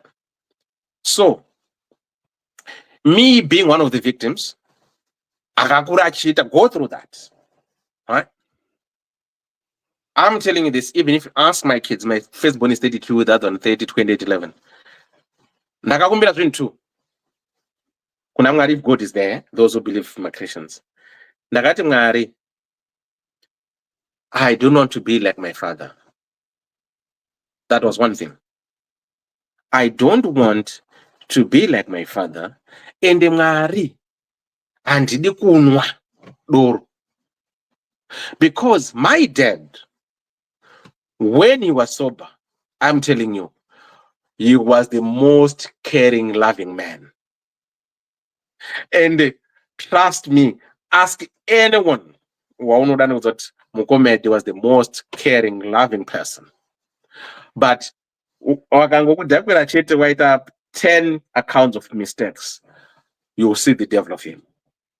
So I said, Nini, personally, I don't want to be my father, I don't want to drink. So I turned 54 in September 22. I've never drank alcohol in my life. But I'm a DJ. I ndinoenda kubawa nemi ndinopesera kubuda mumba macho indototi makune ndotopopota muri kuenderei ndati gari ndinoita marounds kana round yangu yakwana ndinokutengera doro rako and I buy my fanda wondengera fanda yangu ndichinwa because ndakati I don't want to be my father. You can call my kids verse 1 Matthew 2:30. Not a single day I have raised my hand to them. Not a single day I raise my hand to my ex-wife or my partner. Not a single day. Even if you ask my wife, I'm not right. I'll go in the bedroom and cry. That's the way I empty out my anger. No, I don't want, because I would just tell myself, no, I don't want to be my father. So there are some people vanokura in a broken home and they become better. So different from their past experience, which traumatized them. They walk through, work themselves through, and make it a point that, you know what, I don't want to be like these people. And I'm telling you, those people are the most peaceful and loving and caring people. Because vakaona kuti rudo chairo harupuwi munhu nekurohwa. You have to love and nurture someone. That's all I can say. Yes, come on. First of all, I want to make it clear. I have a lot of empathy for this woman. And I understand Guti, the logistics of her situation might actually even be more complicated than what is there. Inini ndiri nherera. Mai vangu vakafa ndine 12 years. To be very fair and frank, ndakaita nherera mai vangu vane 12 years. Baba vangu vakazofa ndane 19. Asi zvakatozonditorera 3-4 months later kuti ndizoregister kuti this means now officially ndanherera, because ndainzwisisa kuti unherera hwangu hwakatanga musi wakafa mai vangu. That's the first thing that I want you to understand. So I understand nyaya yeunherera, and I understand the trauma, kukura muri mutrauma, and mukanzwa mapengero andiri kuita, chinondirwadza ndechekuti the situation that this woman is preventable if we instill certain things in all people. Unoziva unonzi Sheplex. Yes. He did a very good job. Paaita pushback akati no, it's not about alcohol. Imi mva mangwara mukada kuita nyaya yemadhola yemapound stretcher nechichi, which then you now turned it into about economics. Ndakutumirai video tarisai munhingirini mukambudzi yenyu. Mutoda kuti muiplay video iyoyo ndozopfuurira. Before you play it, I want you to understand kuti that video is made by two people who live in America, who are professionals, for whom economics is not an issue. But let them tell you what they are saying about situations exactly like this. In the other video, the other thing that I want to say is the reason why ndikutsika pandakatsikira ndepekuti iyo yeabuse yamuri kutaura kola auna kutumira wakambudza kuna chinhu ndofunga kutumira my main phone tumira wakambudza rega nitumire iyo yamuri kutaura yenhingirikini yekuti mira mukoma gwangu muda video ipi endera Sheplex. All right, okay. Yeah, Sheplex yawatiratidze. Okay. Asi mira nditange ndatumira video iyi. All right, ndatidaisoka maybe Sheplex ari kuenda, so ndoda kumpa opportunity ngataura yekuti atiudze kuti music career yake iri sei, ari kuwanika papi, how can people follow him, ari pamahandles api, what he expects from us as the community, how can we support his music. So now we are giving you this opportunity to market yourself, I can say. Now tozodzoka zvedu torambobvisa maemotions edu todzoka zvedu kunyaya pana patirari manje ndozvonetsa. Saka tell us who you are, your real name, wakabarwa copy, how old are you now, and tell us now, talk us through your music career and how you want us as your fellow Zimbabweans to maybe support you, maybe to market you, or what can you do for you? How do you want to grow? All right. So my real name is Shepard Makuwaza. So Sheplex is my music name. Let me just say how I came up with the name Sheplex. I used to dance before. I used to imitate Franco Slomo from Macheso. So I used to dance. So people were like, this guy is flexible. So the flex comes. Yeah, I still got the skills. I just a booty but yeah, I can still dance. So they removed the shepherd and they removed the heart from my name. They were joined together with the flex because I was flexible by that time. I wasn't even doing music by that time. I was just doing school choirs, singing in school choirs and stuff. But I was already called Sheplex because of my dancing skills. So I'm 96. I'm born in 96, 1 January. So I think I'm 28 years. Yeah, I think so. So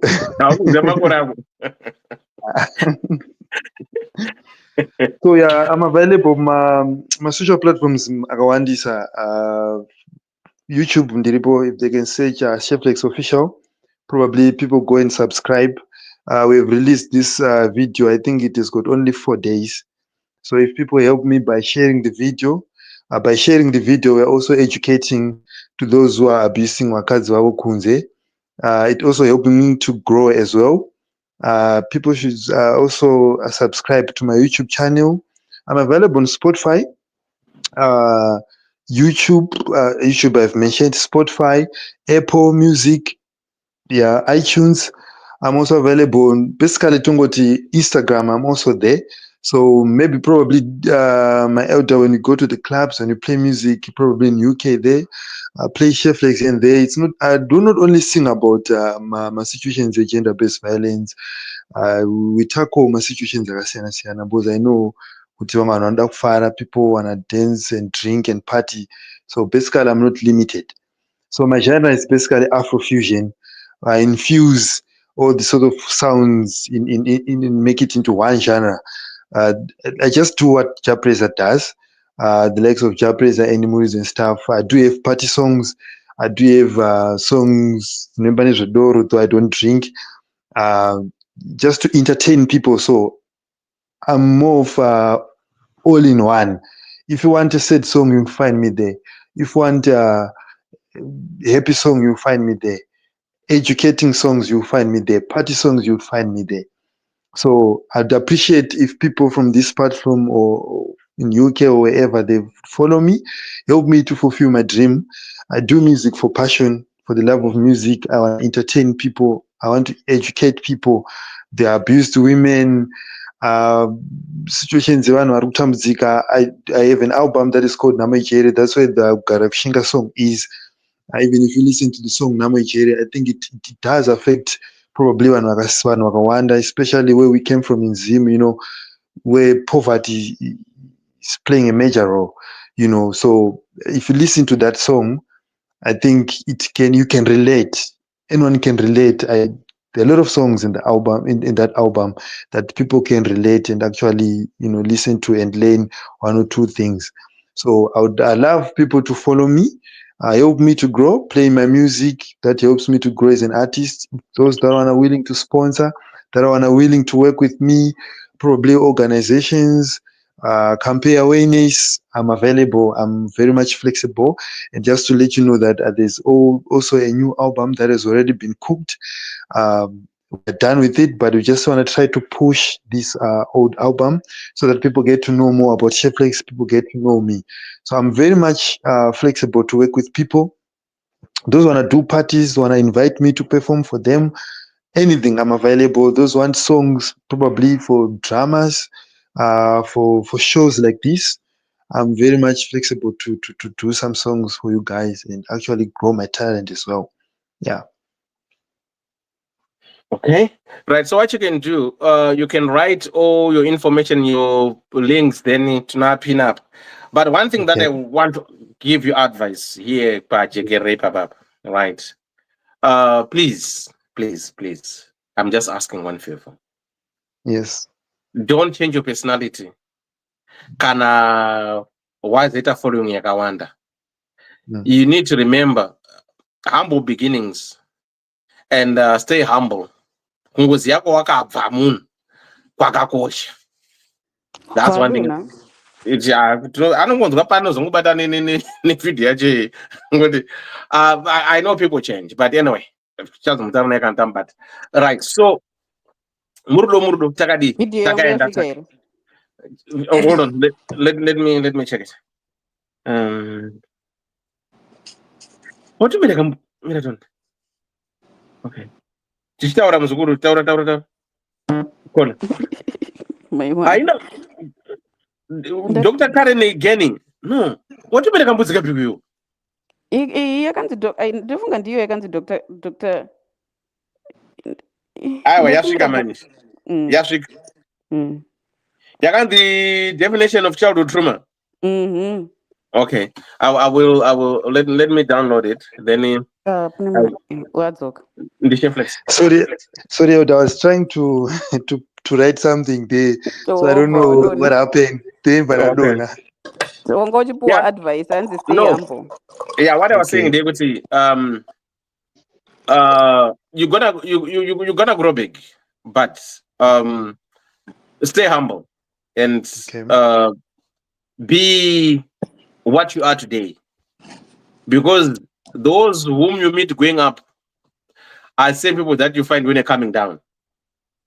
So I've seen this. I've worked with a lot of artists. Yekuti vakazoputika vafana vacho munhu kuti kana mazoputika manje munenge mauti mhorisane zvimiti muri kuona. We have been there. Muchiri kutanga kudai soka munenge muchinzwisisa muri vanhu kwavo. Kana mazoenda pastage masakazowanda manje apo kapo hamuchatodi kana kutaurana nakola, hamuchatoti zima utoda aiwa. But I'm just saying, right? But I will tell you kuti be yourself, and if you humble yourself, trust me, people will respect you. Thank you. Respect is earned based on your doings. So be good. Listen to advice. Don't brush them off. Just listen and take whatever they say and will not. Okay, what do I need to do about it? every information is helpful. That's all I can say. Guys, kana mudompa advice mupe mwana wedu. Ini regai nditaure ndisandaenda kuri.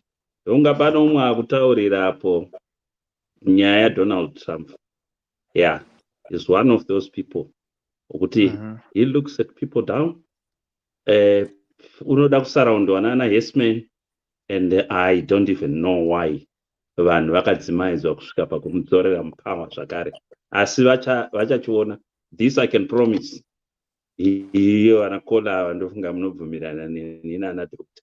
Anyway, taona vanhu vazhinji. Ndakamboona umwe musician handingatauri zita rake because he is now late. Handiwanzotaura kutaura nenyaya dzavanhu vakafa because hatisisipo kuzvidefenda, but anga auya kuno kuScotland. Then pakaita mufana I happen anomboya achisenza panapa sometime akatotaka mai manje akada kutogwa selfie naye. You know, mapindurire akamuita, so I didn't like it. I just didn't like it at all. And ndo chakazondidzisa kuti inini handikumbiri selfie kuna musician. Ukandiona mapandakamira nako mana inonzi chiwo kwana Sulu vaitoita kudana vanhu kuti yaiti togwechi mafotos ndo zvakazoita kuti uzonozondiona pamota ndarau yaiti haatogwi maselfie namamusician apa akamira vaitoita kushedza vanhu pavakamboya kuGlasgow, Scotland. I didn't like the way he responded, but may he so rest in peace. Ndo zvinhu zvakatidonedza izvozvo vanhu vazhinji, vanhu vatema, because tikaita mari hamena kuti chimwe chinombotipinda. Even munhu akangoita mafollowers kana anga asina akazoita mafollowers 20 vanongouya one time anotanga kungomburuza zvimwe zvonocha kuti what's wrong with this person. Aiwa, hatifanirwi kudaro. Ini mukoma gwangu unoona panapa ukasangana naye mustreet ndiye mukoma gwangu unongoona, kana kuti Thomas Mutangiri waunoona. I'll never change nokuti zvinhu, and haungambozivi ero ndinayo mari muhomwe 1000 hauzvizivi, ndinongobhihevha mabhirevhiri angu amazuva esewo. So be very careful. I'm happy wakwanisa kutaura izvozvo because zvakadonedza vanhu vakawanda. Zvokumorosa vanhu zvimiti izvezvo, pfekera vanhu magrovhosi just because vachada kubatana navo. Handizvo. Anyway, ndapedza. Thank you mukoma Metabasa. Ini hangu ndanganchida kuti pane bhuku randakaverenga. It's now been years. Charles Mungoshi. Things rakati chi zindoga mwanangu zewako akabva. Ameno vakawanda kuti vanoriziva here iroro. Ndakatoriverenga tiri kuchikoro yedu. The premise of it all was that the idea yanga iri if you have ndakuzvideita manje pane imwe rumbo runonzi enchanted nangirikini love. Pane mukomana anojamba pangoro achibhabhaiswa nemhuri yake akananga aikupi kuguta guru redu iro riri kuHarare. Asvika muguta akaita zvaakaita kangwavha. Apo anga anzi chii, angapiwa chisutukesi chake changa chinongova ne2-3 hembe. Apo anga shangu, baba wangu amupa shangu dzanga dziri pamakumbo avo baba. Zvonzi mwanangu chitora izvi unotionerawo ikoko and represent us very well. Asvika kuguta ikoko akangwavha achiita zvaanoita. Vamwe vaiita nezve choko muhomwe, vamwe vachiita zvavanongoitawo, vamwe vachiitawo zvemalaki zvose zvimwe zviya. Iye akangoti inini kwandakabva ndecheziya, asi ndinochiita ndakamira pachokwadi. He actually became a manager at one of the stores. Atanga ari stock taker obva aita nhengerekini storekeeper paya, obva azoita store manager. Adaro akawana mukana wekuita sei wekuti atenge motikari. Imi Zimbabwe yanga yakanaka mani. Store manager kubva atenga chimotikari chake chB20 changa chB1600. I remember that chimazda. Achienda nacho akafara hake achienda kuna baba. Baba obva anzi, baba iyi ndiyo nhaka yenyu, makandikudza makandiitei. That scenario ndiyo iya yekunzi Zindoga mwana wangu ziwako wakabva. Dai vanga varifange sevamwe vakazotaridzwawo in that clip, vakakanganwa kuti kune vabereki kumba uko, vakati inini ndakakurira muHarare chete, vabereki vangu vakafa kudhara, kuti vakanyaraka kuti vabereki vavo vari kupi vachiri kumusha vari kuita zvekusakura muminda dzevanhu. That on its own juxtaposition, maropafadzo akapiwa uyu akaziva kwaakabva. I don't know chitendero chako chingave chekuti unotenda uchipa vadzimu kana kuti unotendera muna Mwari. Pane zvaakaita kuremekedza kwaakabva ikoko, uchina vabereki, uchine mafenza ako ekutanga, vanhu vanokuda uchiri munhu asingazikanwe. Those are the people that will put blessings in many cases muupenyu hwako. A lot of the time ndivo vanokupa maropafadzo iyayo. Saka usavakanganwe. Sezvatakura kudai soka, dai tanga tine vabereki veduka, vamwe vedu taitoti gore roga roga tichienda kumba tichinovapawo zvatinovapa, tichivaitei, tichivazivisa kuti iyi ndiyo nhaka yamakaitei, yamakachengetedza.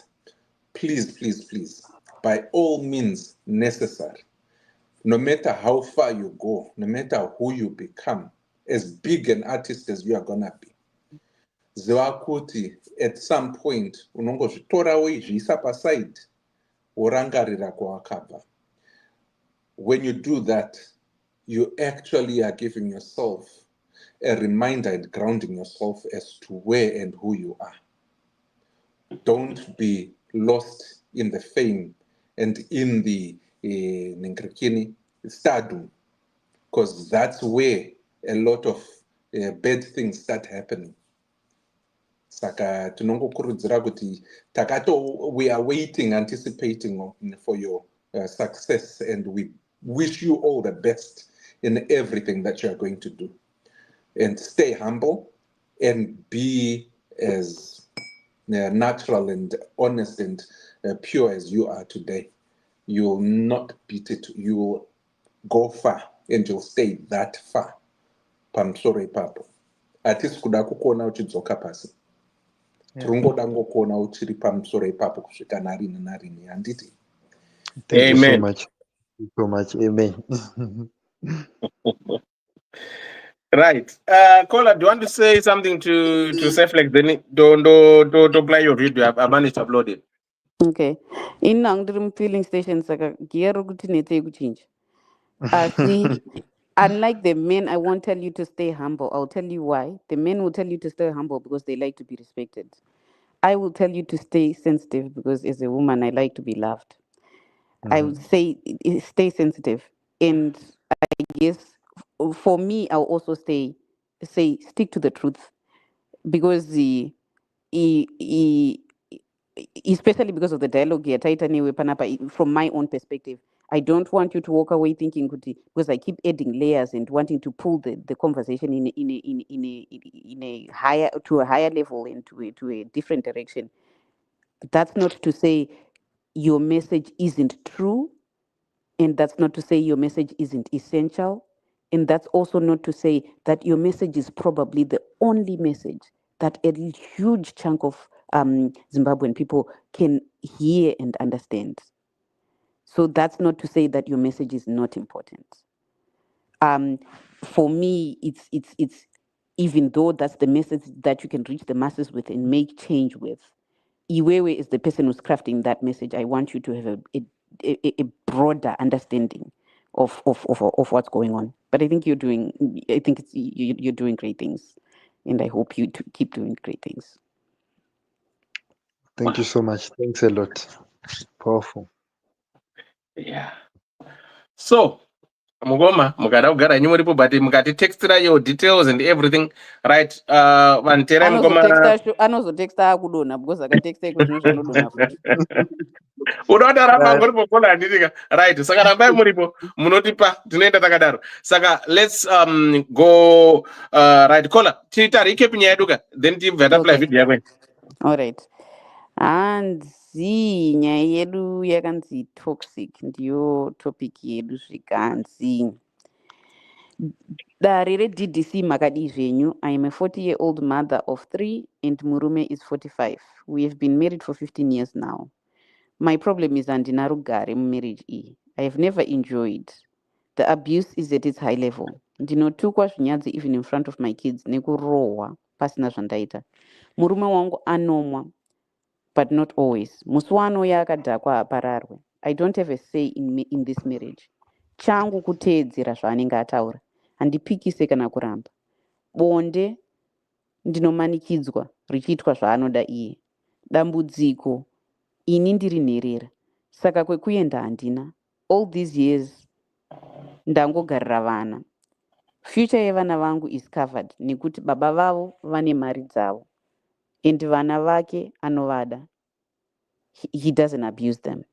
He provides us and haadi vana vake vashaye anything. He's a caring father but not a good husband. I can say. Ndaneta hama dzangu asi kwekuenda handina. Apa murume wangu ndomuda. Hama dzake ndakavaudza vakangoti shinga usasiye vana. Ndoitawo sei zvichida angachinji. Ndibatsireiwo ndotangira papi. Right. So for those who are just joining us, that's our story for tonight. With this young woman who is going through a lot, is in a toxic relationship, married for 15 years, they've got 3 kids, and her story arguti this husband, anomunwira doro, abuse her. But the challenge in this woman, they got in her, she have nowhere to go, no one to talk to, or anama relatives, whatever. So she's going through this. So that's the discussion. So that I'm gonna Cheflex one video that we've played, we might play it again later. It'll the same story that we're having here today. So Kola and Panes are regarding, I think, child trauma or whatever. So I'm gonna play the video now. So a disclaimer: this is not our works, but it's somebody's works. But we're gonna play it just for educational purposes. Be the definitive symptom of childhood trauma. I think for a lot of us, it's about trying to get a difficult person to be good to us in our adult. Wait, say that again. Say that again. That is so important. Say that again. A definitive symptom of childhood trauma is about trying to get a difficult person to be good to us. Okay, so that's it. Right. I mean, that right there. If we stop the show here, you've just given us the wisdom for the ages, right? Because it's that. It's trying to get a difficult person to be good to us. So many people in this community not only endured this in childhood, tried to get the parent to love them, but then went through a series of relationships in adulthood where the entire relationship was about getting that dysfunctional, harmful, difficult, toxic person to be good to them. Why are we trying to get a difficult person to be good to us? One is, like you just mentioned, it's familiar. We will spend a lifetime in patterns of relationships, whether it's a boss or a partner or friends. These are the patterns that I see for people who grow up with a difficult parent. There's lack of sense of self in there. The missing ingredients is like our own goodness and our own power. So I think when we wake up and we start doing this work where we start to look at narcissistic relationships or the thing where we find ourselves in them, is the turning point is when people kind of go, F this. I'm never going to win with this level of difficulty. And why am I doing it? Why am I compelled to keep doing this dance with somebody who just sets me up for failure? Join. Right. Kola, you continue things when you have. Saka manzwa zvavataura anzi now these are people in America and they're talking about they're both PhDs in psychology. They're talking about people they've studied in America. Kunema kusina as much of the economic nigrini yamanga mchitaura, and they notice the same patterns.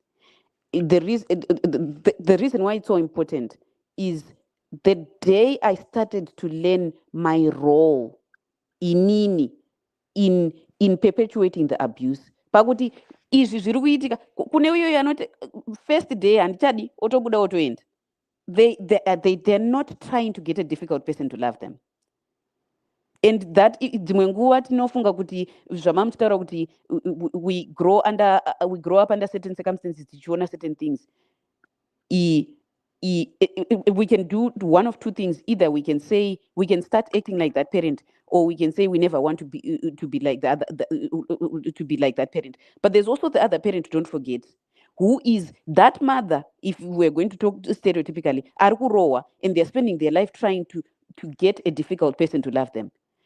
What I didn't realize, Pandakata, I never want to be like the men, is I made a vow with myself to try to do the role yemukadzi even better than my mother did, which is impossible.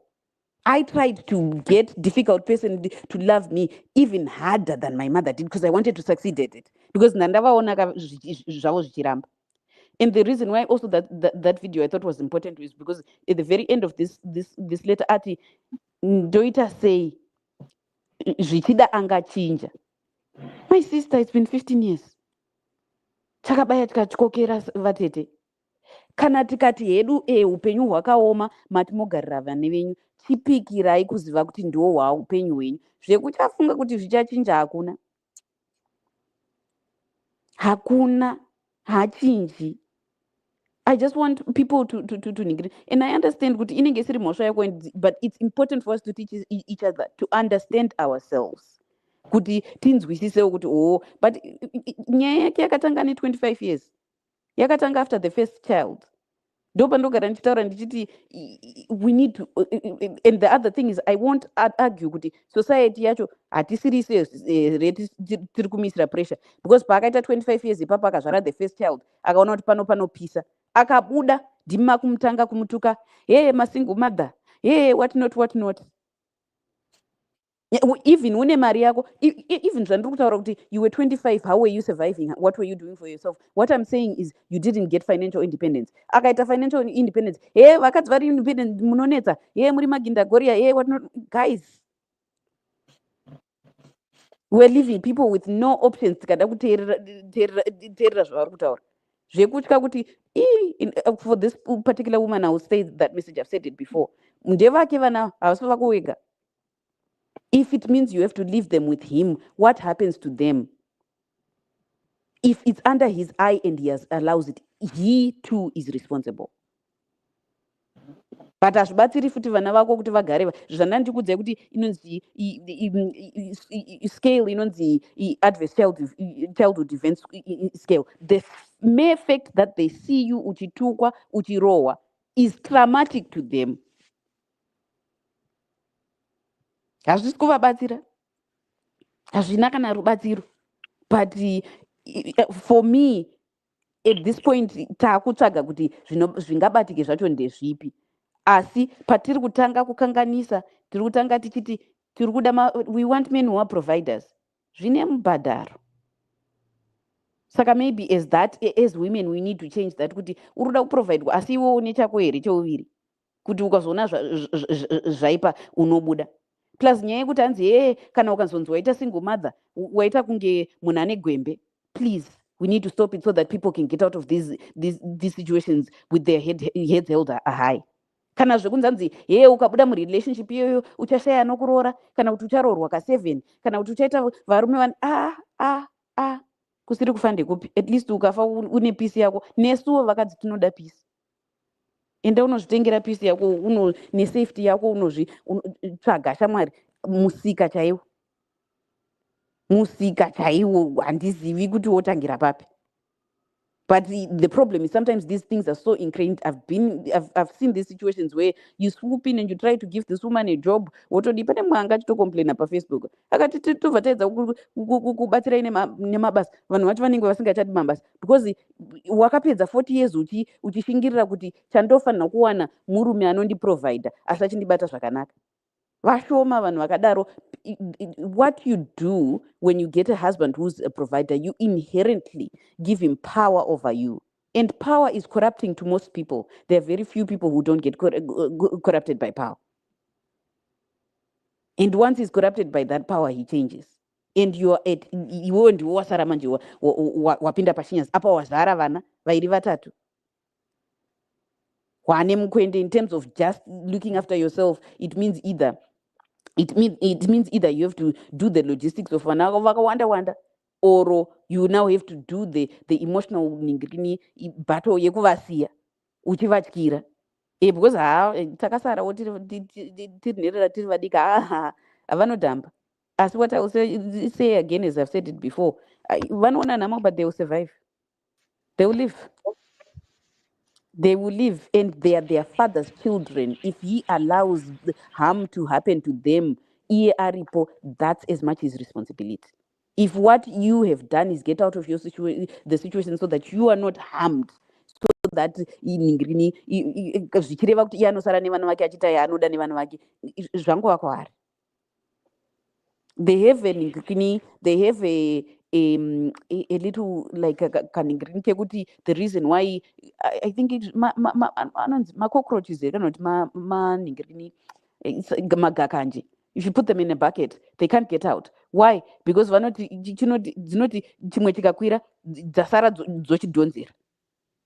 you have to get out of that bad situation in order to have any hope for your children to get out. And remember, it's not just about their today, it's about their tomorrow. Because what says vangotaurwa nevidhio iyoyi, vana vako get stuck in those cycles, either as the abusers or the abused, because it's familiar and comfortable to them. You are teaching that to them, to be familiar and comfortable, and you're helping teach them that's what love looks like. And the undoing of that programming is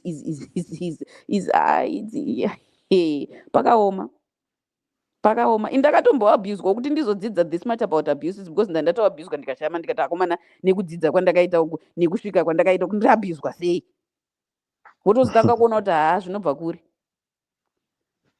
Saka ndingapindawo here. Pindei. Mirai ndichiita presentation yangu ndanga ndichimboti okay, panyaya yone iripo ukaipo panapa yone yemukadzi uyu hanzvadzi yangu, I think there are 3 things zvandichangokupawo kuti ndikuyambirewo. 1, rediscover yourself. You have lost yourself in the identity yekuti uri mukadzi and une mhuri yako, 3 kids, and uri nherera. That identification yauri kuisa iyoyoka is not the real you. At the core of it all, kana uchida kuzviziva, bvisa zvimwe zvose izvi, because vana unavo, unerera uri nherera, uri mukadzi asi kana zvose izvozvi zvawazvi-identifya as uchiti ndipo pane kodzero rako, kana zvakabviswa zvakaenda pasi, what do you have left that describes and defines you as the person who you are? Why are you here on earth? Chinangwa chako chekurarama pano pasi ndechipi? And I hope hausi kuzoti ndiri kuraramira vana vangu, because that's essentially what you just said. I hope you are not going to do that, because ukasakwanisa ku-identifya zvauri semunhu, 1, I can tell you as a matter of fact, ndongokupawo hangu an example, you are a human being that is worth the breath that you take. You are a human being that is loved, if not by anybody, it should be you that loves you. And beyond that, it is kuva musikavanu anokudawo ende pane vakawanda vanokuda asi pamusoro pazvo ndiwe unofanira uchizvida. Kana ukasazvikwanisa izvozvo, who else can love you if you cannot love yourself? And the second thing chandingangozokupawo as an example chekuti uidentify who you are.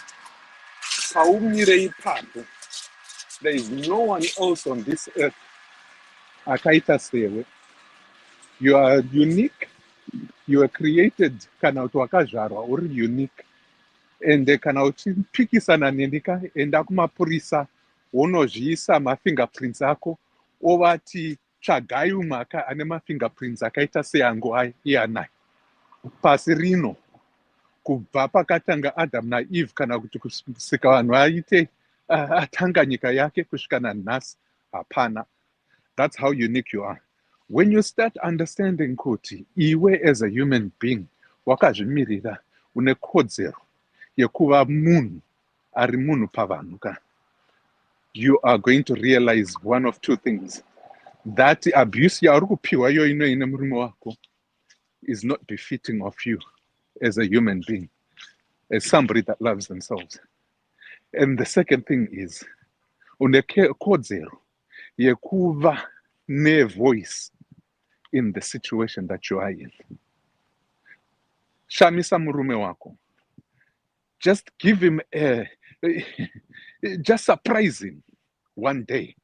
Wongomuka ipapo panenge achikurova kudaro achiita achikutaurira zvinyadzi izvozvo. Handiti unowanzogara hako wakapfunama uchitete kunonzi kuita sei uchisheka nekutya. Just surprise him one day. Stand up as he's talking rubbish kwauri. Womutarisa mumaziso ake. Wakamira kudaro.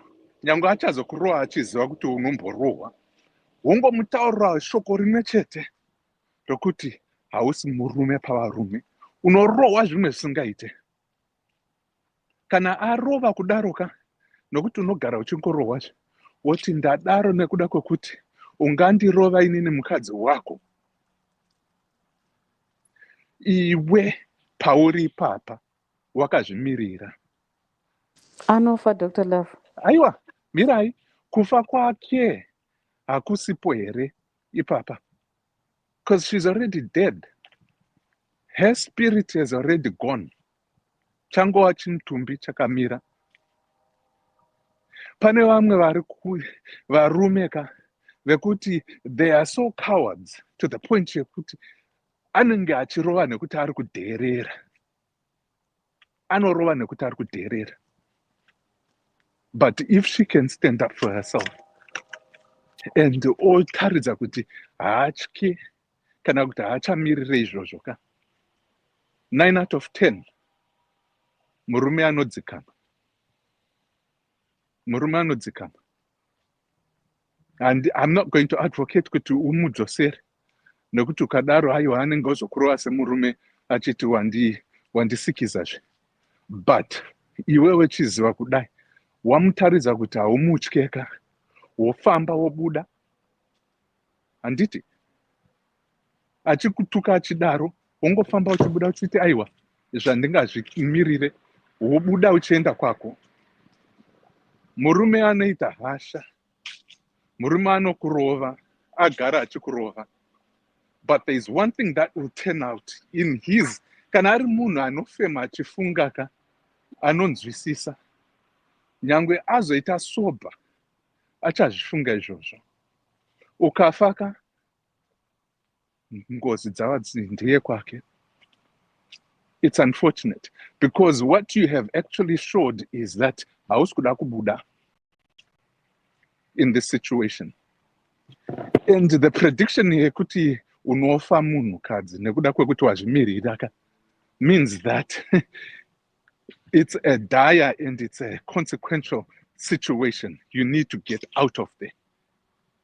Ndiyo yambiro yangu yekupedzisira kuti if you are going to stand up for yourself uchitya kuti unozourayiwa ka, watofa kudhara. Because honestly, munhu anokwanisa kuita simba rekukurova kuti uurayiwe naye ka anenge atokuuraya kudhara.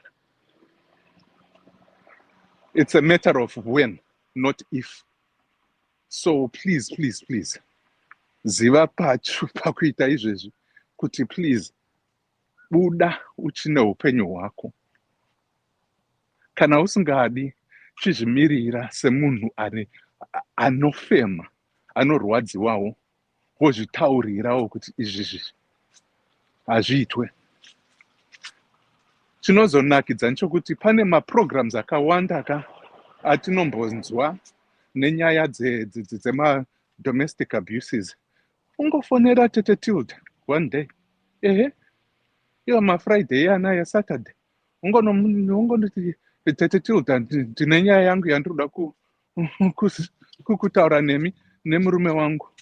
Ari kundirova, ari kundiabusa to the point yokuti vana vakuto ndishevedza nemazwi anotaura ezvinyadzi izvi. And then tonzwa kuti anonyarira pai. Because varume vakawanda vanoita this abuse, they do it under the cover of darkness. Vanonyara kuzviita pamberi pevanhu. Kana zvozobuda ndo vatinonzwa vachiti chokwadi ndanga ndisina kufunga zvakanaka, asi vachizotevera back again kuzviita part one. So out him out, just put him out there. Muri yavo iri kuti no, izvi hatingazvigoni nekuti ane mari dzake. Iwo chiti okay, inini semunhu anofema anozvifungira ndiri nherera, hapana kwandingaenda, asi ndichiita plani pano. Mari idzodzo dzaanadzo idzodzo imari dzako. Kana une marriage, if it's a divorce chayo nyangwe pasina enda kukoti wonoita divorce yako ikoko, and the inonzi property inosplitwa into two. Womutaridza kuti ipapa pakapa ndiye adofora. Nyangwe iri customary law marriage, ndinofunga kuti mazuva ano new law yako kuZimbabwe une kodzero yekuitei, yekuwana half the property kana ane mari dzake, kana iri chokwadi kudaro, kana ane mari idzodzo. So please, usatye kubuda uchiziva kuti wakarongeka, uchabatsirwa, and kubatsirwa ikoko kuchauya nekurwadza, but shinga, because it is your life at the end of the day. Ndapedza. Thank you so much, Doctor. Pamusoro ndokumborombooneka. Okay. Yeah, thank you. Ndotenda mimi nekuya kwamaita. I'm just counting on your support. Thank you so much, Elder Nemukano Mandipa and the platform. I've noticed kuti mune organization yenyu yamuri kurana to help the less privileged. So I just want to urge those who are kuteerera comment section nevari kuteerera izvezvi to support program yamukoma. It helps vanhu vari mumatambudziko. I've noticed kuti kumbare something had happened there. I saw on Facebook. Yet you were there. You also helped out to give a hand. So as much support as I need from you guys, same support I wish kuti yaiswa kuna mukoma wangu, so that basa ravari kuita chibatsiro vanhu vari kutambudzika riende mberi. Thank you so much guys for the support. I've asked someone kuti aise malinks madetails angu mucomment section because I'm failing to do so. So thank you so much guys. Have a lovely night until we meet again. Murdo. Thank you. Bye. Ciao, bra. All the best. Thank you. Madewa ndabva ndarealize something. Makaenda kumbare kukanosara kuchicha. Ini ndiri kuuya pashow penyu ndakabva ndatsvirwa nemba. Ine miko Madewa. Kona dzimwe dzenguva zvanotaura unozona kuti naye Dr. zvinhu zvisingajoinizike. Ndaura izvi unoita dzimwe zvataura nozona kuti kumwe munhu angachimbokwira achidonha ndiyani. I mean, ndangoma kwangu ndaro kukwidzanisuse. Right. Saka tatareba kanyedi. Yeah. Ini ndanga ndichida kuti kune vanhu vaya vakati men card yangu ndaitorwe pandanga ndichitaura nezvemukadzi uya 2 weeks ago wekuti ane agenda yake. Vanhu vakanditaurira kuti hey, a man that provides is very important. Hey, chichi ngaasaite chi. Nditore ndidzoserei men card rangu ndodimanda kuti nditore ma-men card nema-women card enyu iyayo. Why? Because muri kuona ka. That was a different situation ke. Hansati ndapedza she. Mukadzi uyu one ari kuprovidiwa. Ari kugara zvakanaka. Murume ari kuunza mari. Murume ari kugadzira vana. They are not wanting. This is the men you were describing. And what Mira independence. The men that you described that time, 90% of the time is the one that ends up abusing a woman. Is the one that says and turns out to actually abuse and take advantage of But this is not the woman we were describing. No. We are talking about the men. You said kuti ini wandanga ndichiti aiwa murume is not supposed to be kunonzwita kubatirirwa kana ashaya basa. Imakati anofanwa achiita provider saka anofanwa kuita but iye mukadzi handiti ari kubatirirwa kana noti ashaya basa. Aiwa the reality is anenge ashaya basa anobatirirwa. Saka hatikurudzire kushaya basa kwemukadzi kana murume. Saka hungawa upenyu hwohwo. Kola. Pana vakadzi vana abhuzwa vanazvo. Ndakutaurira mukadzi anga agere zvakanaka hama yangu. Unomukwasha kuzouya nepfumo and all the stuff.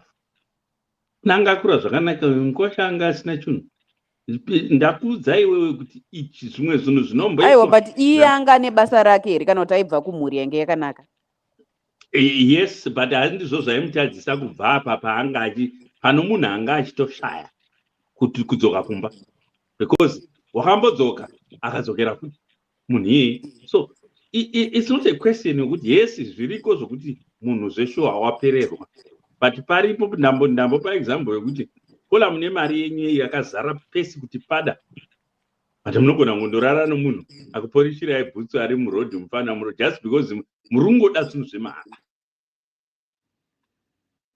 I'm giving this example because vanhu zvandambotaura pakutanga ziya kuti doro chairo rinokanganisa just 0.005% vanhu vazhinji vanoabhusa vanhu vanenge vakazvironga kudhara.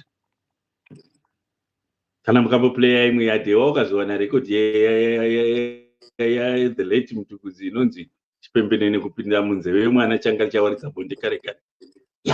Inonyatsotaura chaizvo vanhu kuabhusa zvakafanana nokuti iwewe munoziva kuti hama yenyu inotsvinya asi vanhu munoramba muchiindapo muchindotsvinyigwa. The problem haasi kuyanya kutsvinya imi vacho vana kunyanya kutsvinyigwa just because ameno chomune muchinyanya kukurekera zvafanana naike zvino kwenyika ukoko makavhotera Donald Trump asi I can promise this muchaona chimoto naye because wakambozviita mukaona kuti munhu akaita sei munhu uya it's all about his ego, nothing about the people he is to lead. Asi makazviziva mukamudzorera including malatino vati tisingambofungiri neimwe family yechimuslim despite zvakataura. Pane munhu akatoposta pafacebook zvikanzi America has gone back to its abuser Donald Trump just like an abused woman goes back to her abusive husband. But you know Trump akawina nei? Nekuti vanhu vakavenga vanhukadzi, they hate women and they hate black people. No, that wasn't the thing. Takawinisa Trump chinhu paakaramba ana them. Ana them. Asi ndimunenge muchizokumbira manyowa kana mabedroom. Right, Trump akaramba ana them. And remember kuAmerica kwenyuko maticha anga utadza kuticha, they were no longer protected. Urikuona? Saka Trump akazviramba zvese izvezvo. Teachers comes first. Tinogara kuno mukomadewa. Each person is their unique reason. None of them which makes sense. Nemwe hama yangu yandinoda singaiti inondishamisa. Inoti hanzi ndinoda Trump noti ndiye akatumwa naMwari. Kana kuti nditi paakatumwa naMwari pacho. Ikola kuNigeria pano vakatorekera music vamwe vachiratidza kuti vanofarira Trump, but remember paakapinda mupower vanhu vaya vakatiza vachida kundopinda muCanada paakati ndichavakawo ndoda kudzinga every maforeigners vakazondoambitetwa maoko because vaifamba nomusnow kusvika mumwe munhu azoona kuti there is something wrong ndokuzovakwidza mumota yake, but pavakasvika kuhospital zvakanzi maoko aya aita nguva yakareba kusingasviki oxygen, hatina dzimwe minzi zvekuambiteta maoko aya. Handichazivi kuti vanga vari maganaiensi here kana kuti muchataura zvesnow here. Handiti ninonzi pandemic takangouondomoka tichifa, Trump achidaidzira zvake kuti isai vanhu bleach mumaveins avo. Musambo handizorodzi ndingatotanga kuchema. Iyi filling station yekuZimbabwe iri nani inofila unge ine way out itori nani. Inini I have burned myself kubata kunzwa news. Nyangwe achitaura chero face yake handisi kuda kutombozvinzwa for the next 4 years. Vachachema naye nokuda kuti vakamvoteraka. Ndivacheme, handisi kuda kumbozva nezvazvo. I am protected. I have made sure kuti I am protected in so many ways. Handitombokendengei. Saka zvaTrump nevamwe vake ka ndizvekwavo handizvizivi.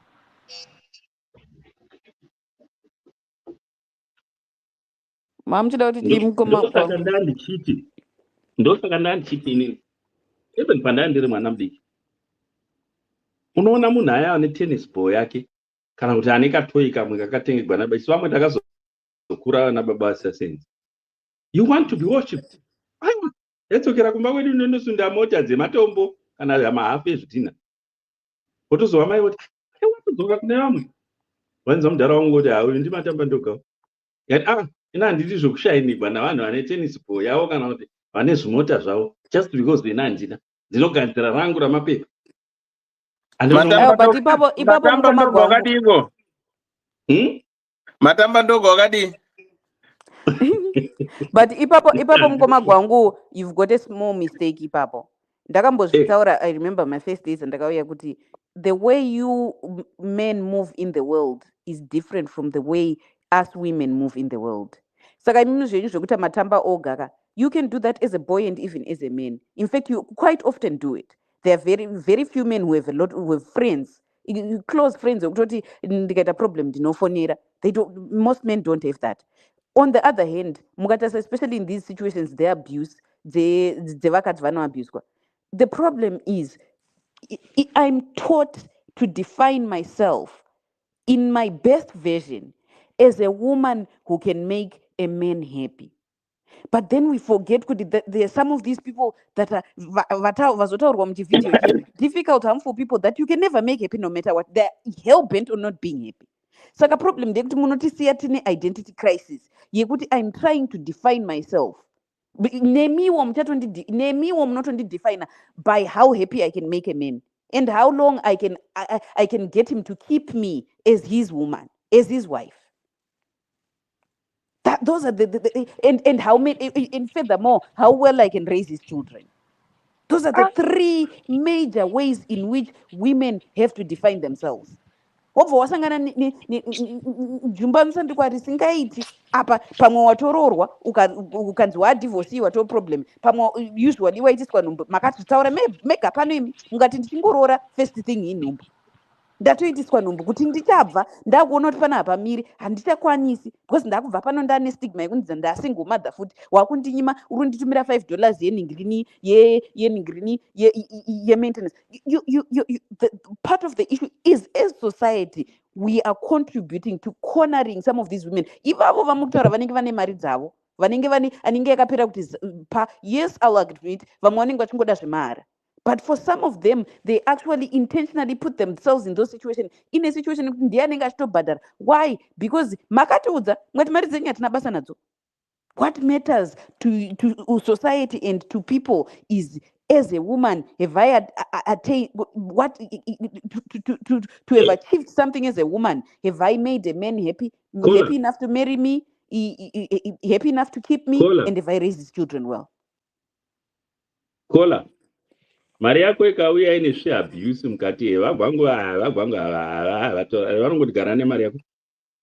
Kana ukada kunyengwa nayo ndiwe, ukada kutumira mai vako handimbokubvunzi, because izvezvo vamwe vakafunga kuti taiabhuyuzwa stereki ndokuda kuabhuyuza vanhu just because wane mari, because wakambopfuura ukaabhuyuzwa nadewa, wakuya kwavagwangu wofunga kuti vagwangu ndo zvavakaita dewa. Treat people differently. I can agree kuti pane mari inouya nezveabuse, but problem ndeyekuti inozoita kuti vakadzi vavo vane mari vapinde mumasituations amuri kutaura imomo vagogaramo. Ndeyekuti the problem is it gets taken over to a further extent yekuti yangu haisi kuuya necessarily nezveabuse, asiwo because ndiri munhu anokwanisa kuzvimiririra, chandinangotaura chete wataurisa une zveabuse nekuti une mari. And then that corners me betting I'm not making you happy. Asi vanhu mimi munoziva kuti matauriro achona, it's abuse is a word that is so freely used without context. Abuse ndeyekuti iwewe wati ndakakupa mari, ndikakutengera izvi, ndikakuitira izvi, saka iwewe hauna mukana wekuti unditaurire zvandisingadi kuti ndinzwe. That's abuse. Munhu anouya nemari yake freely achipa freely ka ndiye anokomborerwa manje, mukadzi kana kuti murume.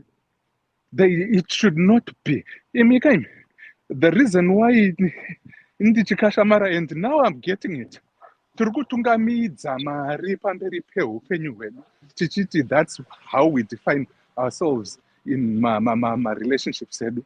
Kana takadaroka, let me just give you a secret. Money is a very poor master, but a very good servant. Reason why I say that is this. Because money ukaishandisa kuti ubatsire umwe will be a good servant because you are using money to serve another person. But if you use money as a master kuti uri kutongwa nemari ka, ndiwo maabuse ataakunzwayo. He is a provider, anochengeta vana, anoitei, asi mukana wake, that on its own gives them the entitlement. Nepfungwa dzekuti ndinokwanisa kurova munhu. Ndianapinda uyo timusiya taura.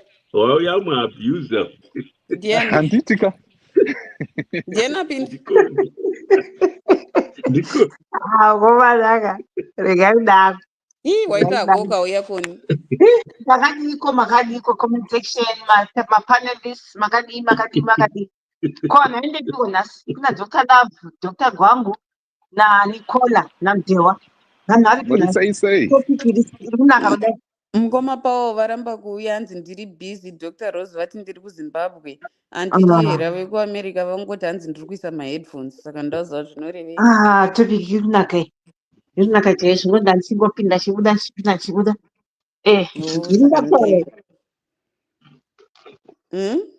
Ndinda kutaura. Okay. Indauya zopopota. Allow me please ngoma Dewa to vent. Napota. People, comment section. Musanditore serious, but ndauya zokutuka mukadzi. Kumtuka chaiye. Saka tichigara tichituka. Zvataona ngoma Gwangu, there's another abuse. Yes, I'm here to abuse her mentally. Nai. Tsamba yakanyesonyorwa nzi 15, I've been married for 15 years. Akamba nyaya zvinyoronyoro. But ndimupopotera ndimtuka futi. Dibenzi. 15 years we've been married to this guy. You have never been happy. And yes, wataura turi nherera, but turi nherera akagarira pfungwa. Wapa 15 years ipapo, wati murume wako is okay. Financially, it means utane mari. Why didn't you advance yourself to upgrade yourself in education? Wakangogara 15 years idzodzo. Uri nherera at 40. Hakuna nherera at 40. Dai wangari munhu akangwara. Yes, there are some abusers wekuti hautobvumidzwa kana kuenda kuchikoro kwacho. not kuenda kuchikoro, but kupuwa mari. Let's say he was abusing you financially as well. But there are so many ways of getting money from a man who's got money. Create invoice book chako ndakutoudza matricks manadzimai vakadzi muri dzimba kana kuti vane varume vane mari boyfriends, right? Create an invoice book raunozodhindisa vari kupi vanhu vamuzimbabwe. Yeah, ngaita na Julius Nyerere unotsvaga maprinting house oprintisa chibhuku chako kana chakanzi Harare High Social Club. Handiti because haitreseki, hakuna chinonzi Harare High Social Club. Wadhindisa chibhuku chako chema-invoice or ma-receipts, ngatiti ma-receipts because they're easy. Wokumbira murume wako kuti kune chakati chiri kudiwa kuclub kwatinogara or whatever, wati kuri kudiwa kana $30 every month. Inofanira ngechibhadharo kana even neighborhood watch zvayo yekuarea kwenyu, because murume uyu kana vanhu vane mari they're not so observant kuti mari dzashanda sei mumba. Kune neighborhood watch yenyu, maneighborhood watch akawanda muZimbabwe anobhadharwa $5 a month. Iwo chizoka chimakapu chako otiwo $65, right? 60 iyoyo uri kuendesa kuchikoro, but wakagara those 15 years uchingobobonya mabhekoni. Saka wakaitei paunherera hwako, right? Murume kana ari abusive, women, please, let's stop having kids. Muregerai katsika kekuda kuita vana, ichakukwatu. Wakaita mwana wekutanga. We don't know kuti abuse akatanga rini, but they've never been happy. Paunga uchijola naye ipapo wakatoona ma-red flags ekuti this guy is not it, but wakati unherera hwangu it's better to be in it. No, there is nothing like that. Wakarongwa at 25, I think, at 15 minus 40, 25, right? But 10 years after maybe you can wakapedza all level, but 10 years, what were you doing? You were not a nherera anymore. Kana waona kuti murume wakanditora ari rabishi, siyana naye before you start having kids. Unodzokera kunotsvaga chinyenda chako chekuti unogona kukana kuita kutsvaga mahanzimai kuita musikana webasa uchigara pamba paunenge uchichengetwa. Ndozvinoita nherera dzakawanda. Ukaenda kana any church ukangotaura kuti nherera dzinotsvaga basa, kuna ana gogo ekumachechi ukangoatoona iti uya pamba pangu uzotochengetana. There's no nherera that can say 25 kuti ndotaura kuti handina kwekuenda. That is a lie we don't want. Tirkurera zvinhu zvimarabishi zvekumarabisa kuti munhu ari nherera at 40. You can't tell us kuti nherera at 40 wane vana 3. Ma-abuse kana uri even varume vanoabhuzwa, ukaona ati Koni zvokazvikuta namukoma gwangu zviya kuti Koni is hot-headed mumba, handiti wazviona wazvibata after 3 weeks, siyana naKoni iyeye because he's gonna give you headaches. Saka chicho utowaza 15 years wada kuzinyorera somebody I'm in an abusive relationship, I've never been happy. For what? Ladies, let's stop. Tiri kujaidza varume vava. Yes, chidhakwa, pane chimwe chidhakwa chinotonakidza futi. But wakaona chidhakwa chinorova, siyana netsvina idzi. Hatifaniri tigare nemukadzi. Ngadziende kunonzi kuma-touchline kotenga nonzi gwangu. Musangochengeta zvirume zvakadai. Leave him. Anyway, ndichambotora mvura mukomadhewa pauro pangu pawawa. Imwe nyaya futi ndeyekuti next time yanosvika murume iyeye akadhakwa uchiziva kuti musi iwo uri kurohwa, turika foni yako because obviously unotori nefoni. Turika foni yako wakaseta vhidhiyo yako wobhomorwa zvakanyatsonaka uchirekodha. Yes. Keep that video forever. Ukasiya vana, and I give you the permission to leave those children. Musiyavanokuunza unovavhurira vhidhiyo iyoyo whether maizviona kana kuti mamusingazvioni. This is the reason why I left. Ndozvaitwa nababa venyizvi. Kana vakazotadzawo kunzwisisa mberi. Nyangwe uko kuZimbabwe kwacho, there so many homes ema-abuse people one. Saka kuti Zimbabwe is bad igore renzara kairi Koni. Vhigi rakadonha. Zviriko ina deal with so many abuse people. Ndotoziva kuti enda unonoka padhora kati. There are so many. Ngatingorega kungochengeta zvimbwa zvevarume izvi. Kutoshingirira kuti ane mari. Aiwa, let's stop. Izvotanga mukoma gwangu zvokugarira mari izvi. Hazvibatsiri when you're not happy. Ivo kane murume anoita mari, even nyangwe yozondichurirwa. There's nothing that that can comfort you uchihurirwa apa murume ane mari. Hapana. That's all abuse. Siya Mario iende kwainoenda kumarabbish. Ha inomuza nomakatsomuza nazwa shungu zvodenga rehama yangu ndakukwatura zvikwati. Hatingambosweri asi igwature rudo usarwadziwe igwature rudo tinokuda but ndichimuza kuti wake up. 15 years wakagara nemunhu ari abusive azonyora pazondibhowa manje kuti hanzi I've never been happy. That statement yandibhowa ozani ndaverenga tsamba ye2 am ndambopepa neupenyu ndatarika ndione kuti nhasi tsamba iri kuti chii ndabva ndashaya hope since then. ini panyanya kundibhowa ndebe kuti hanzi ndoita sei asi pamwe angachinji after 15 years achinji. Zvakangofanira kuti kwanzi watora koni ari talkative anogara achingotaurwa pese apa. Do you think kumagwangu is lying? I'm very talkative. But what you change, I will feel that change. I don't change iwe. Kuti upinde mchuni pangu. I will never change. Those who tell them you won't change and abuse Hashem. Achinji, shukari nari moto pina mgome futi. Rikati kukurova, rikati kudini. Even marume wadiwe kana matoro nherera. Chidziende sayo kuchikoro. Munowadziwa nokuzachikoro. Inotaura sakoniso. Nakolava. Boy. Ava ndapota hangu mutsa conversation mamukero. Anyway, chimbotaura. Aiwa takangonakira vakaita sanakoni nanakola tinenge tagara tazvitsvagira mabasa edu because hazveshuwa garai nemabasa enyu handigwanguri basa rako. Zvandiri kubva kutaura ndanga ndichivaudza izvozvikoni wangoti tanzi ye musazvare ndikati ndimi makazvitaura mese muri 2 mukoma gwangu namukoma dhewa mukati ye munhu achingosvika first thing ndichiroora first thing ita nhumbi. Ndingada kuita mwana nakoni nakola. Mune mutoziva kuti vanhu avanotaurisa nditi mune mutoziva saka mubva maziva kuti aiwa pane pamwe pekuti hautsiki bhutu iye akanyarara zviri kumubhadharei naye zvaakagonyarara zviri kumubhadharei. Emichero kunzi buy one get one. Aiwa ngatitaurei zvemunyori uyu ati I don't have a say in this marriage. Changu kungoteedzera zvese zvaanenge ataura handipikisi gwangu ndinomanikidzwa hapana chaari kutaura mukadzi zviri kumubatsirei zvake kufura mazai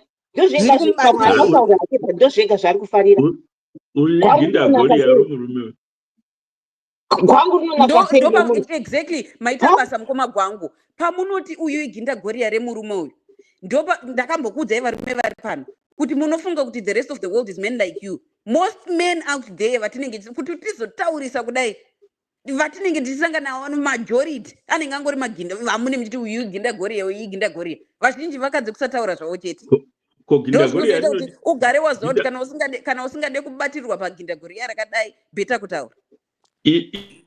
Imimi munoda zvinhu ndo zvinoita kuti mugare pamaginda goriya.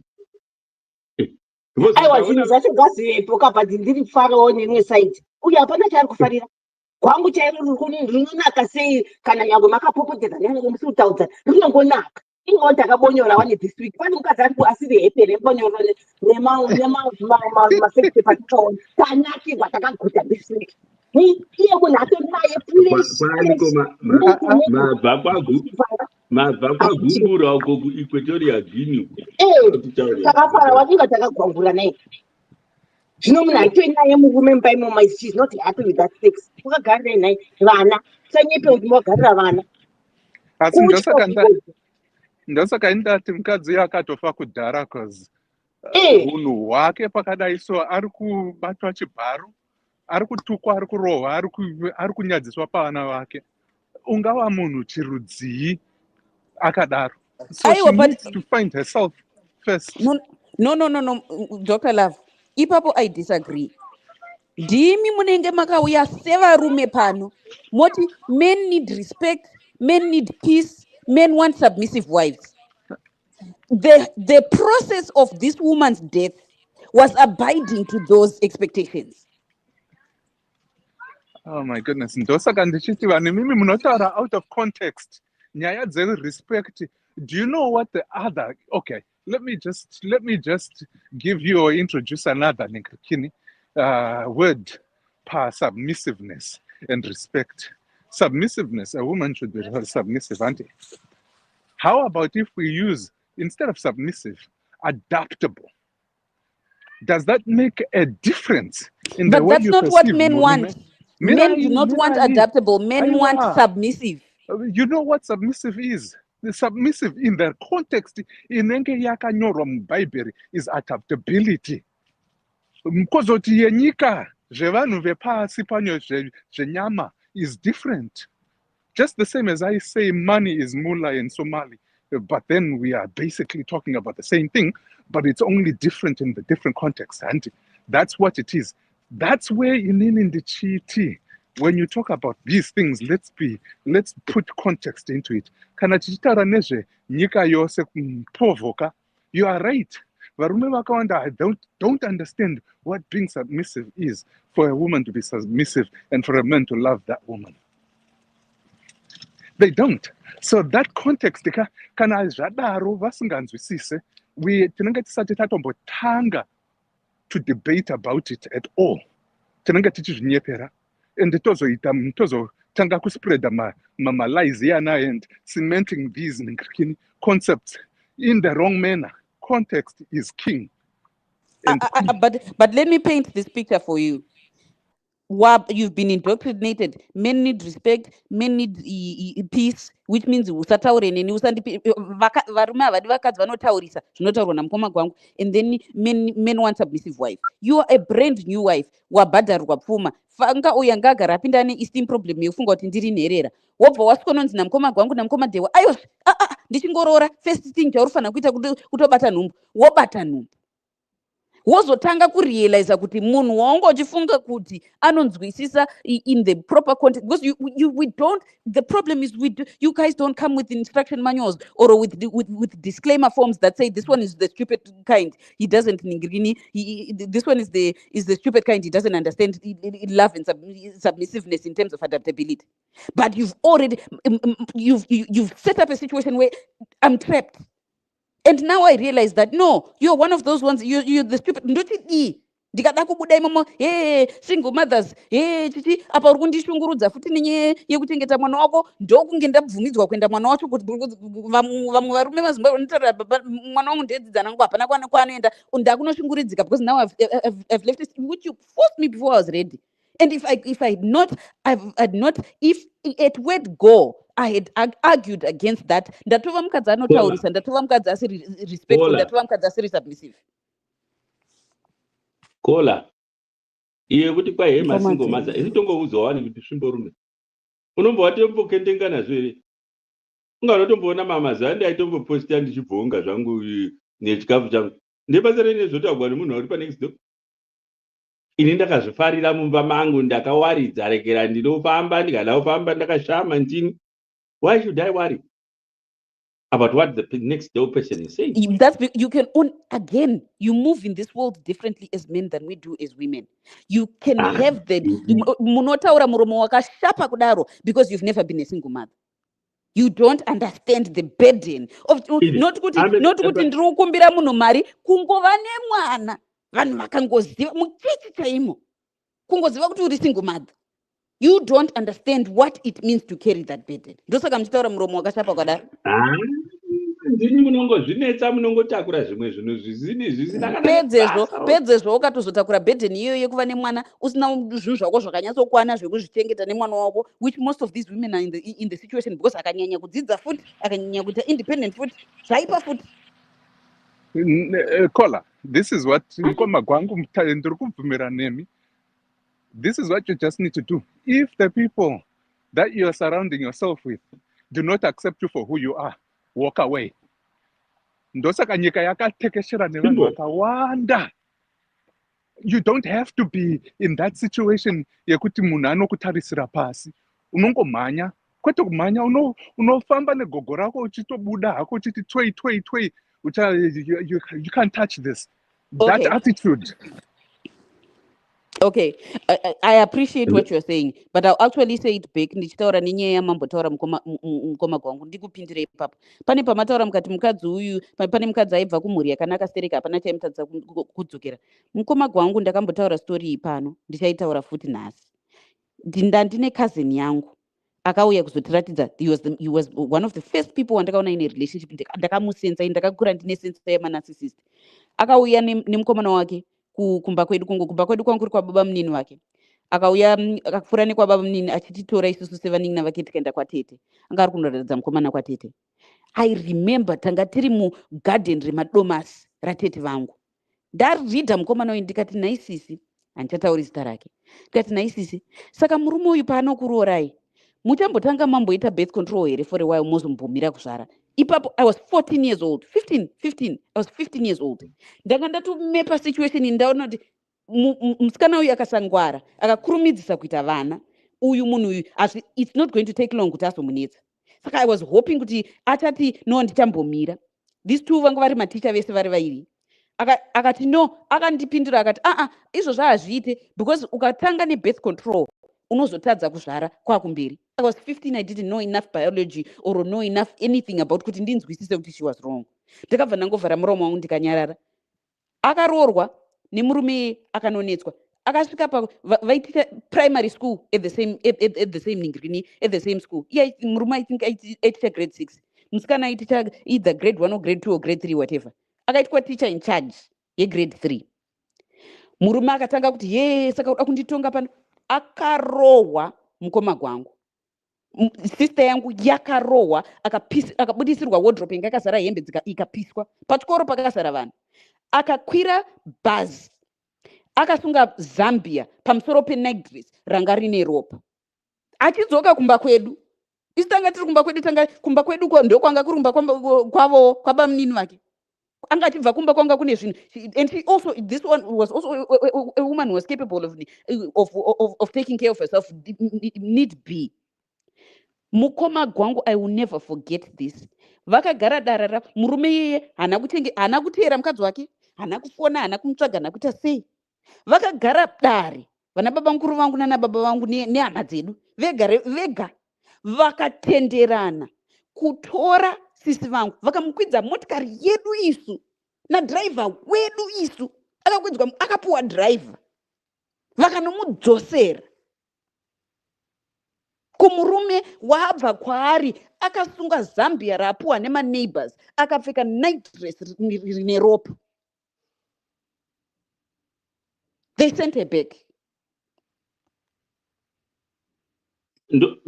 ndo ubenzi hwacho aiwa kapatisa. The reason why ndiri kuubvunza ubenzi is because mukoma gwangu imi manga mataura muchitanzi yanenge achibva kuimba ine zvinhu zvakati. There's no reason why she should not go. I'm giving you a reason why she cannot, a real life reason yandakaona muupenyu hwangu ndisingakanga muinondirwadza to this day. Akadzokera the other reason why ndiri kuitaura is mukoma anzani Dr. Love vari kuti hanzi if you're surrounded by people who don't think like you, just walk away. You're surrounded by your uncles, your aunts, your sisters, your brothers.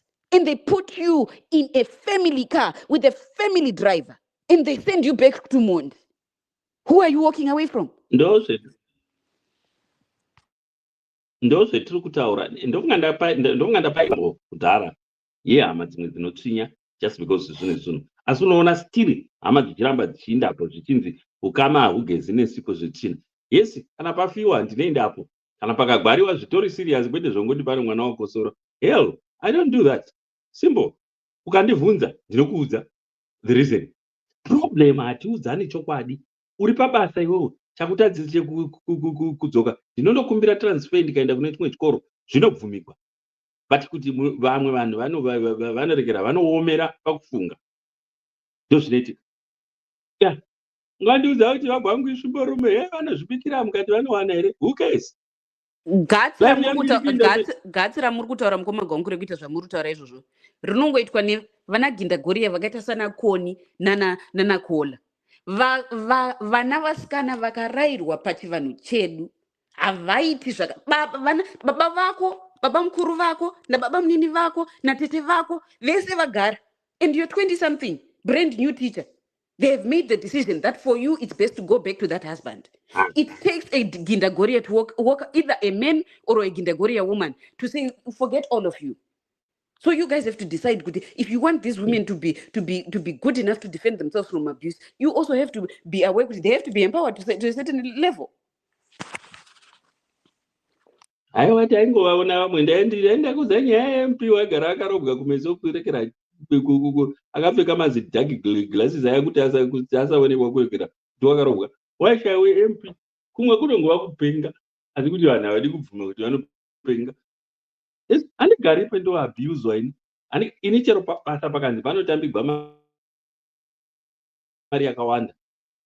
Kana management ndopweri toxic. Andigari peni ndinoenda kwendondosenza ndakagara zvakanaka chero ndihora mari shoma.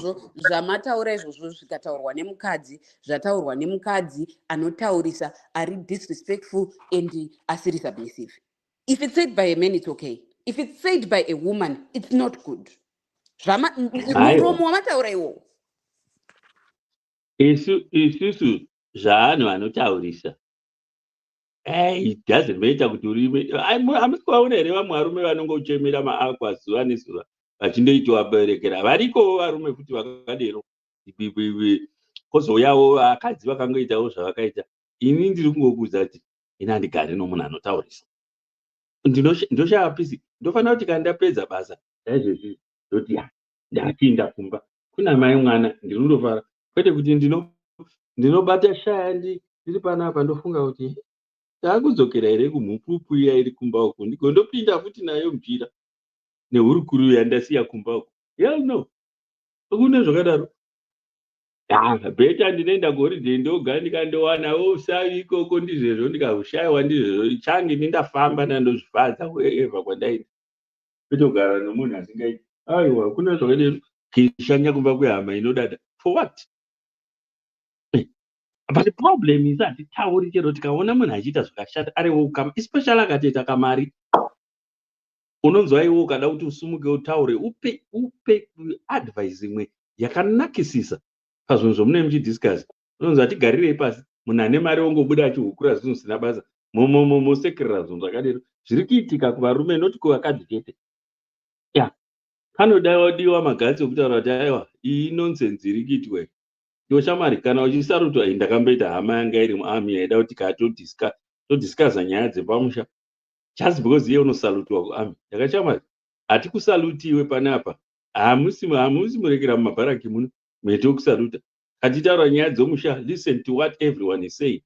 Opa munhu chanzi kutaura kwete zvako zvokuita bulldoze because varume vanoita manyoka vachikuona vachikusaluta. No. Kuna mbanje dzakadero.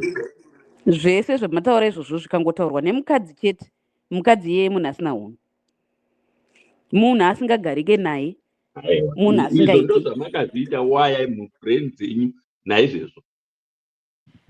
Yeah, that's what I'm trying to figure out. Ukazvitaura uri munhu koni kana kuti ndokuvinga iwewe kola kana kuti koni ndokutaura zvinhu zvakanaka kuti hamira apa manje iwe mukadzi wamagariwe ndokuda manje ndokutaura zvinhu zvakanaka, but the way I am putting the message is wrong. Unomira here asi ndikakuti onai mira ende futi wakabatana enda wakanyatso kuungana so arosing unomirira ndoupi wati mira iwe mani una magaro akanaka iwe mira ntauri newe munhu unomirira ndoupi. Let's be realistic. Ungataura zvinhu zvakanaka ungataura zvinhu zvakanaka sei, but the way you put that message across is what handichera vanga varipi nhasi vekusouth vangadai vauya vakandibatsira kana muchida kumaexamples evanhu vekupapaka matimkomadewa ndati ngorugona uda kubatsirwei matip Dr. Love. No, ndanga ndichiti kana muchida kubatsirwa nenyaya dzevarume vekukapaka, please get yourself stead. Varume vekukapa havana nhingirikini, havasi vose vanoita zvake zvinombodescribwa handichihera South Africa. No, handisi kutaura kuti zvevarume vekukapa, but kungotsanangura kuti the difference in what a woman can say and how it's perceived and what a man can say and how it's perceived, especially the idea yekuti guys mungatofunga kuti mwana musikana ari 22-23 years old atangoroorwa akatambirirwa pfuma agogarirwa dare nemhuri yake yese igomudza kuti iwe dzokera kumurume kutomukwidza mota mugofunga kuti a properly raised isu zvedu magindagoriya vanakuona haina ndosienda ndakugwambaidza idzi mese ndikabuda ndikaenda ene handidzoki. But I understand the price that comes with that is a stigma yekuti therefore it means that you are not an exemplary woman, because what it means to be an exemplary woman in our culture is to acquiesce. Caller, inik anditomboendi kuhama. I can solve my own problems. Indagara kana pakuroorwa kwacho handambova ivhovha kana pakurambana kwacho handina kana dheya nemi ndikarohwa mufungo kuti ndikuye kuzokutsvagai kuti ndikudze kuti ndarohwa ndoita sei. Aiwa pane nekuita upe ndinoti nangu Ddc ndovaparira zvangu kuti aiwa ndine zvakazvaka zviri kunetsa mumba mangu zvotopera. Hama dzotanga dzateya yakauti tiri kuwane chii, what are we benefiting from this guy?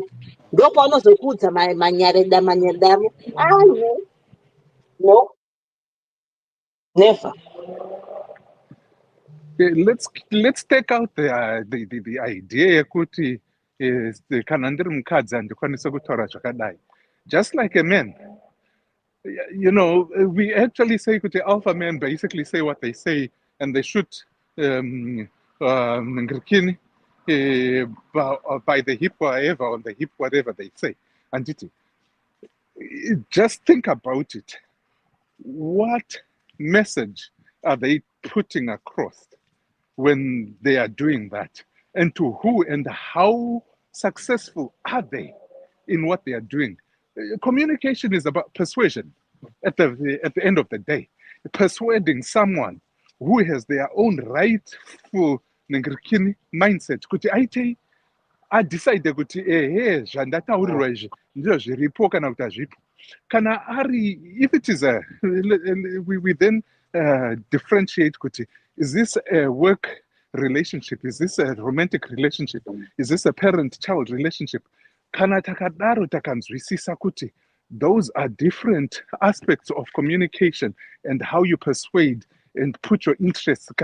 You'll understand kuti sevanhu, I would rather speak differently kune munhu wandiri kugarisana naye mumba ndichikwirana than boss wangu. Those are totally different. My voices achona futi anotochinja. So if you are a woman coming in uchida kuita fange seuri kubva kubasa wozvipinza mumba sebhosika hazvishandeka, but uri kubasa ukaita voice reboss vanonzwisisa because you are there. That's that relationship. So at the end of the day, what I hear mostly is we are going to be monotone. Zvandataura kumba ndizvo zvandinofanira kutaura kubasa, ndizvo zvandinofanira kutaura ndiri kumba kweshamwari dzangu kana kuti chii. But we are social creatures, and intelligence yedu inofanira kutidzidzisa kuti when you are in certain places, with certain people, we need to communicate differently. Ndiyo anonzi mai, learn your audience, understand their needs and wants, and then at that point in time, fulfill those needs. Because at the end of the day, if you don't, there's miscommunication. Dr. Love, ndoda kuti muteerere zvese zvamataura and then go back 15 years ago to when this woman was first married. If she listened to exactly what you have said and took that advice for face value, she would have done exactly what she has done and ended up in exactly where she has ended. That's a big assumption.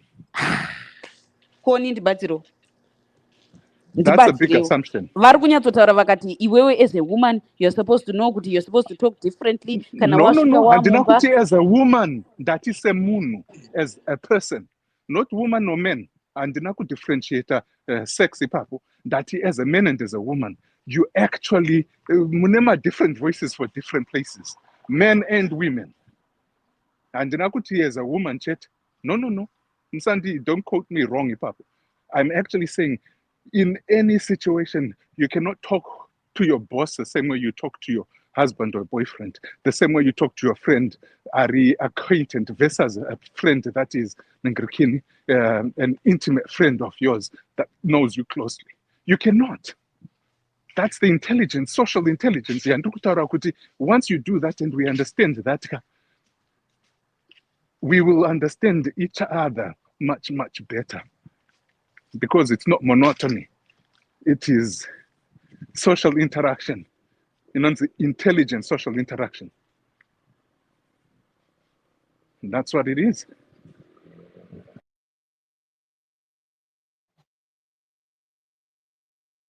Ngoma Dewa, taurai.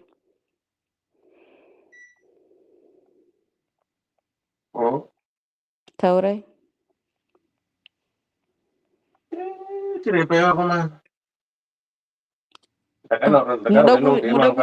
Muda kuti nditange kurepa murimi here kana kuti nditange kurepa mukoma kwangu kana kuti nditange kurepa Dr. Love. Aiwa, ndati muda kuti nditange kurepa ani mukoma gwangu kana kuti mukoma Dewa kana kuti Dr. Love. Matiti repeka koni zvanzi tivarepi.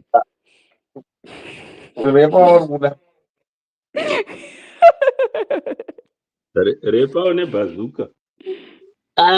Kuna anera kainza narera takaona here gore this week. Ndinokwanisa kurikura ranga tine pakati nepakati the right size. Aiwa ronaka.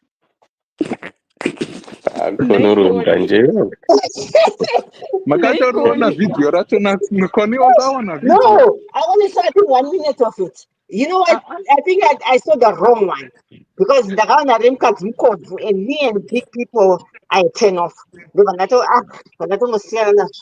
but Chamuruna actually want the Kachona. Aiwa. Koni handiti unozoti chakanyikwa chiri nyoro mu 400. Aiwa, tirungotare hedu kuti pasaizi nekunaka kwacho. Aiwa, chachi right size. Hatidi zvikobvu zvigombe, hatidi zvipfupi zvidhafu. Chachi right size. Koni. Let's give it to you. Equipment for the job. Zvimwe zvese izvi. Aiwa. Akarumbidzwa pano last time zvikanzi uyu ndiye murume pavarume. Aiwa, anokukwidza zvake. Whatever he had. Varume vakadza chawandisa. Aish, unozati ndada kutosema even kumaofisi. Ndikangona ichine office ndatosema. Hamino ndaitosema. Ndakangofunga zvakawanda kuti ndopakugadzirwa vanhu. Achiri kungouya mamwe waitira pasi pabichi mamwe mumuti achiri kungouya mavideo. Are they real? That one is a porn star, just that guy. Yeah, and arutanzi AI here. I'm sure it is. Imi, 400 women again. How many years? Maybe I can get 20 years. No, man. Unotaka gwangurwa zuva rimwe here naiwe. Havana kugwangurwa zuva rimwe. Hakuna zvakadaro. Zvakaitwa on different occasions. But how many years could you subscribe for 400? 400?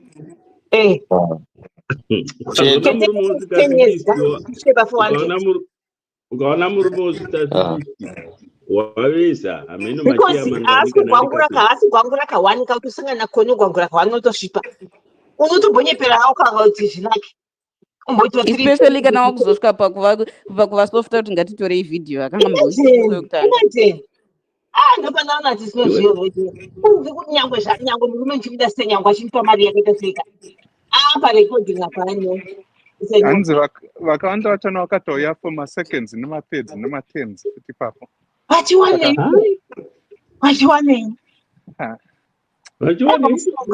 bazuka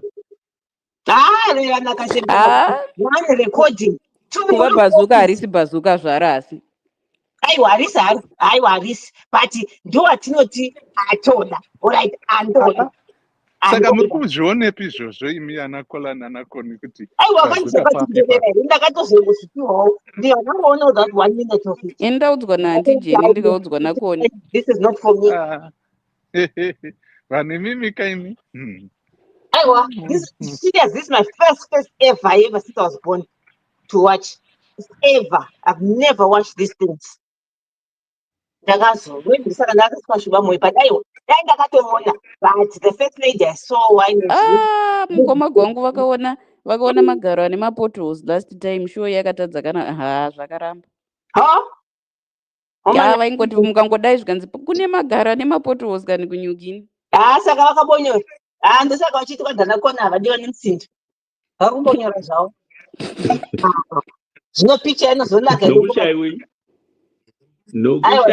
inozonaka ere mutsvagi wanouya achikunyeredza ndati chinoita jaya maoko nokushaiweiko ndo mubvunzo wangu. aiwa tinozoona muchikangawa nefish maker kuratoti mukutoshaya nokanga unoida ndikuratidze ndichigwangura unopengera aiwa tiratidzewo kana even picture zvayo kana even kuendawo kukubhichi komuinaye tiratidzewo one picture chaiyo kone haumbofi wakaona mira ndikuudze haufi wakaona relationship yangu saka mungu mudya musadhaka vanenge vangani wai muchida kudyira musaga kana kuona mwana wangu ndichimuratidza kudyira musaga ndite talk of the people navanhu vachingotaura zvinhu zvisina basa. Mukadai muchida kumaholidei aiwawo marriage zhinji unoti dzakolapsa neiko munodziyanika pamafacebook asi imwe problem yeaproti iyoyo mukoma gwangu ndeyekuti kana muchidyira vanhu musaga mune muchisvipa freedom yekudya vakawanda makanyarara. aiwa asi relationship dzedu dzinogara dzinosefa chero muchingoziva zvenyu kuti mazuva ano shiri yabvuta rekini saka ukaita basa rekundidyira musaga bokuzoda kuzvipa freedom noko kudyirawo musaga imwe muchidya makawandawo futi mukoma gwangu hatina kuti postai kuti muri matiintroducer aiwa ngaangoonekwawo ungoti maenda paipa kana kuti amino but because you want to appear single so that you are free to mingle. Wakaona here mabombardment yandakaitwa pandakabudisa foto yako yandakatogwa newe tiri kubirthday. Wakaona bombardment ndakakasika kuverenga macomments andambonyasoverenga zvakawanda patika ndakazobudisa madzimai akati wandei aiwa hatina kuti aiwa hatina kuti munobuda zvemakamira side to side aiwa even nyangwe nese ari kukwira zvake bhazi ari padhoo paya mongoti gechu mutaura inezvekati kana even ingotaura kuti takaenjoya tatiri kuikui saka unechiti kwendofamba uneindofamba toga mukoma gwangu mufamba medhaini imi saka tinyepera izvezvi achinoita kuti dzimba rangu dzine 2 bedrooms dziri free apa rekurara ndega mavhengera makati akadzita mutondi ngatamhena kuti makatishaya vesere variko handina kuti ndovenga vakazi ina handiri mukadzi anotaurisa che ndo zvandakakudza saka hamudenyu mukadzi munoda murume kana zvakadaro because havakadzi chipo tinacho hedu vamwe chedu chakawanda kupfuura chevamwe asi tese hedu chipo generali chekutaura haatinacho vamwe vakachiviga zvavo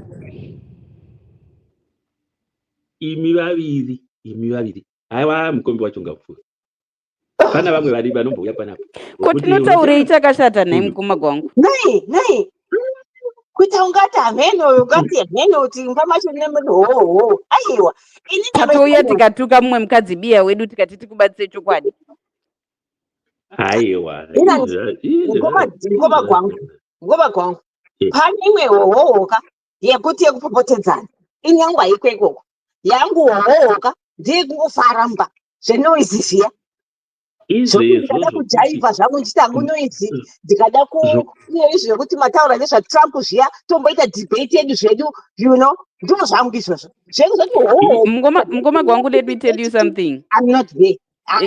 Let me tell you something that I've thought about recently.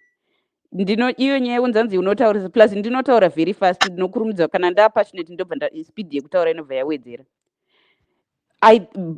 ndikaudzwa izvozvo I've then said, you know what, I think even faster than I talk. Saka imwe problem ngoma gwangu ndekuti vanhu venyu vakanyarara vamunodava munenge musina chinhu mumusoro ndosaka vakanyarara because vamwe chinotipusha kutaura mathoughts anenge aripo akawanda chero muri pakati vamwe ndovaiva kuti chero muri pakati pegwangu une hachikwama kuita sewabayiwa nepfumo rinenge risinganaki kana vanotodaro mubvunzo wangu inzwayo givi inzwai kwaina givini ndakatoona maiguru vamukoma kwangu imi mukoma givi muri kuitei mucomment section kwirai titaure pano.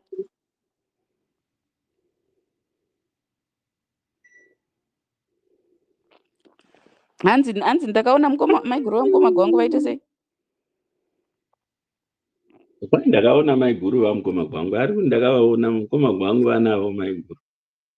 Ngavauye vazvitaurire vega, vada kuverengegwa zvavari kunyora, zvavari kuswera vachiita keyboard warrior. Tidisu kuna iye hatiti mukadzi haatauri mukadzi ngaaite chimumu. Asi mimi I can't cope. It's a talk show, mukoma kwangu. How do you want us to come here and be quiet? And it's a talk show. Aiwa. Munhu ipamumwe munhu chanzi yekutaura. Kwete kuti chero uchitaura namamadzimai tingohwaiwe. Chero uchitaura navarume tongohwaiwe. Chero una vana tinongohwaiwe. Tiitiremu. Tinenge tine maideas akawandisa. Kita sechikweme chino wakambowa chikweme kana chichiwedzera mbudzi cheche. Hamuna kunzwa kone asvika pano akatanga kupa mukadzi maplani ekubira murume mari. Ndinonotanga receipt bhuku.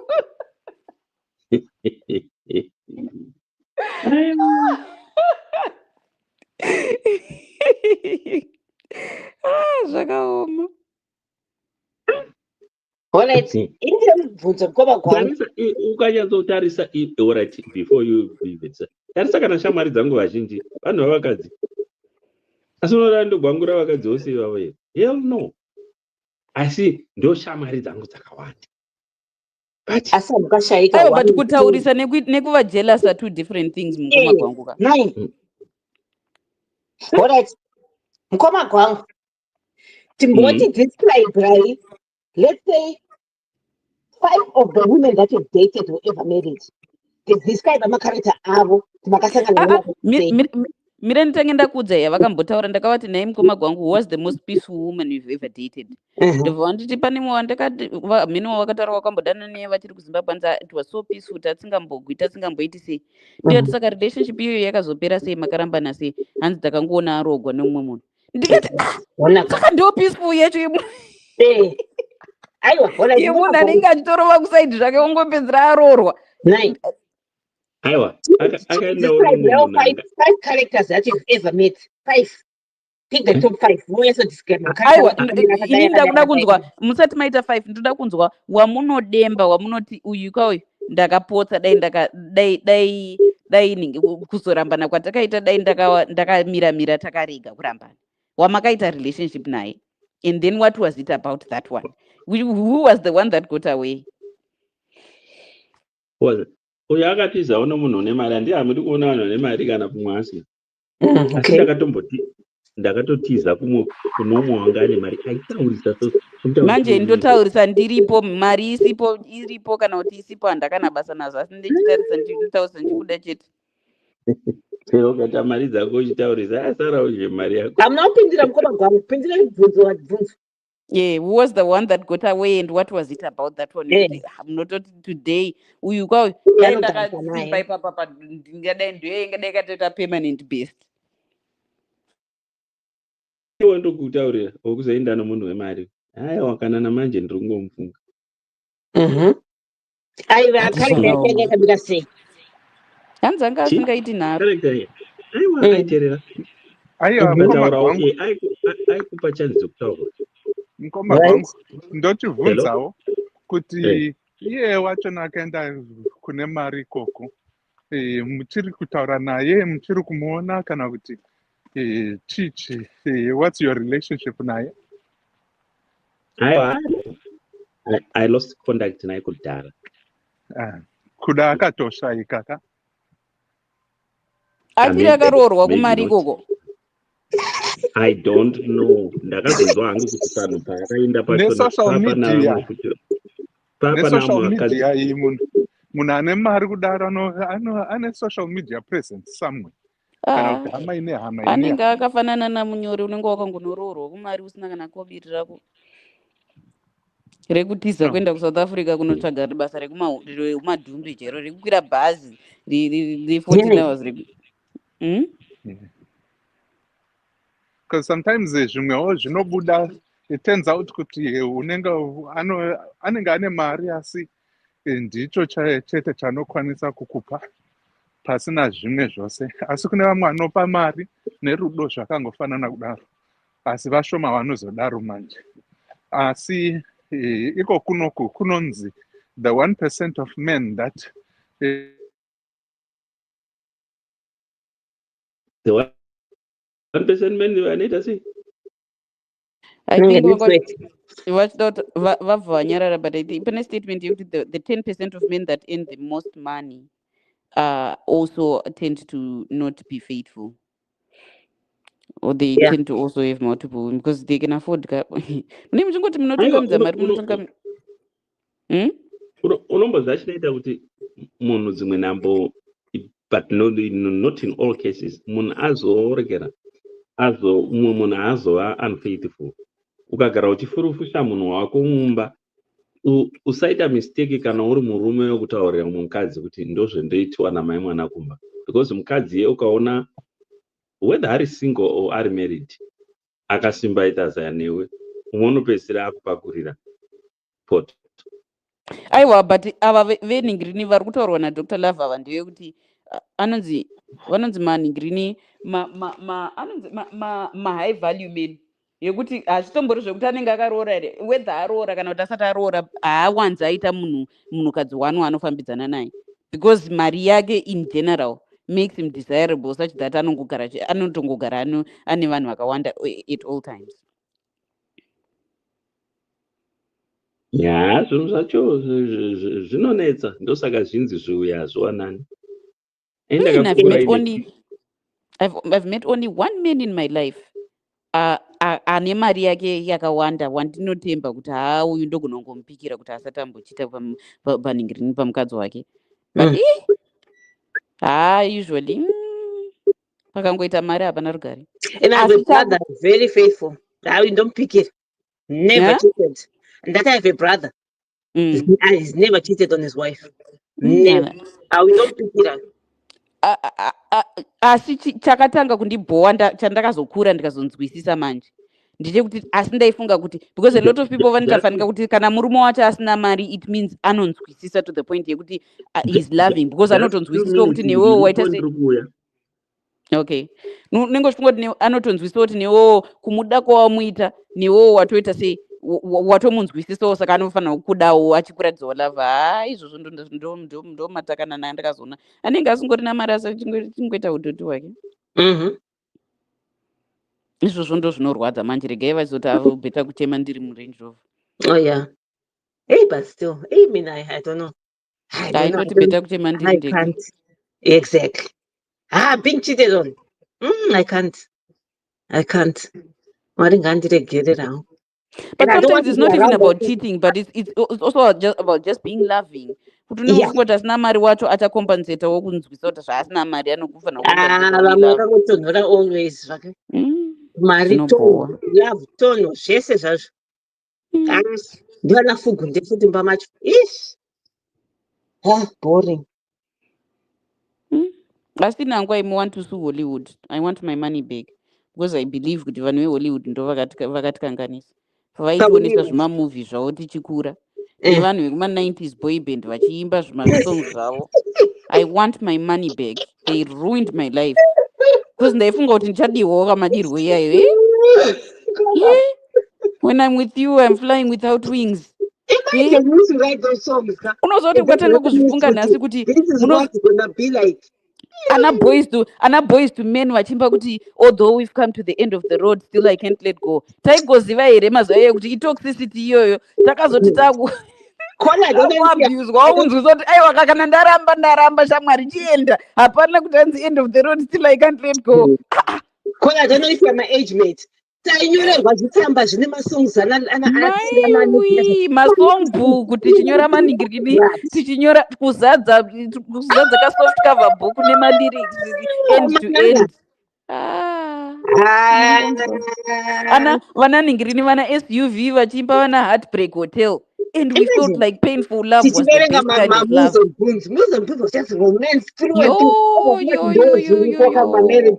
Kushaya kwangu nhumbu nenyaya yeMills and Boons dzeMwari chete. Ha.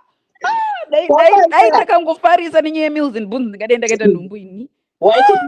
waiti muchinyora mukomana tsamba waibva watora mabhuku iwayo obva wakota masentenzi arimo uchipinza mutsamba aumanara ende ukanzwa gwangu richidescribwa muMills and Boons unoti mai we hatapinda manyama. I made money ndiri kuchikoro. I used to write my love letters for my classmates. Ndichinyorana ndichishandisa songs of Solomon yairi kuBhayibheri iya. Aumanara. Inini manje ndakazombopedzera ndapinda mukatengoka ngari Myers manje yekuti mukomana aiuya ondikumbira kuti ndinyorere musikana wake tsamba, musikana ouya ondikumbira kuti That's what I used to do manje. Ndisandoti the songs of Solomon ndakangotanga ne-one friend of mine adhampa nemukomana ndakati no, don't give up yet, bring it on. Vanamnyorera tsamba mukomana akanakirwa yakaita viral kuchikoro kuya, saka everyone aidanyora love letter, they used to bring it to me and I used to charge. Fanta grape nepaketi anonzi mai machopkins aya ndonyora tsamba zvangu ini. Hai ndandisingachaji hangu asi pandakazoona ndakuzvipindura ndega tsamba back and forth ndikati iwe kwetachipano zvechiwaka Dr. Love manga muchitaura nyaya yetop 1% ndopamadono. Ndanga ndatodona ipapo. Mangoti the top 1% pamatodona. Sorry zvenyu ndanga ndatopedza. I concluded on my own. When you realize kuti in the dating pool, women are actually based on what we are hearing ipo panapa seven. Munoti tunoda a provider. We want some man who is fully sufficient and self-sufficient entity. And in so many societies, especially Kunoku Western world, they are termed the high-valued men, high-value men, where they are 6 foot tall, 6 inches or more, kanaguti 6-figure income or more. And that's the 1%. That actually it's 10% of the population that has been sampled. That actually meets that criteria. And you are looking at 100%, if not, well, let's be generous. 90% of women will look for that men are self-sufficient here, because you are geared to say, I need a provider. That's the argument that has been prevailing for quite a long time now. So if you are going to put yourself in that statistic, 90% of women are looking for just that 10% of men that meet that qualification. Who used to say, so it's one man for every 9 women. So your competition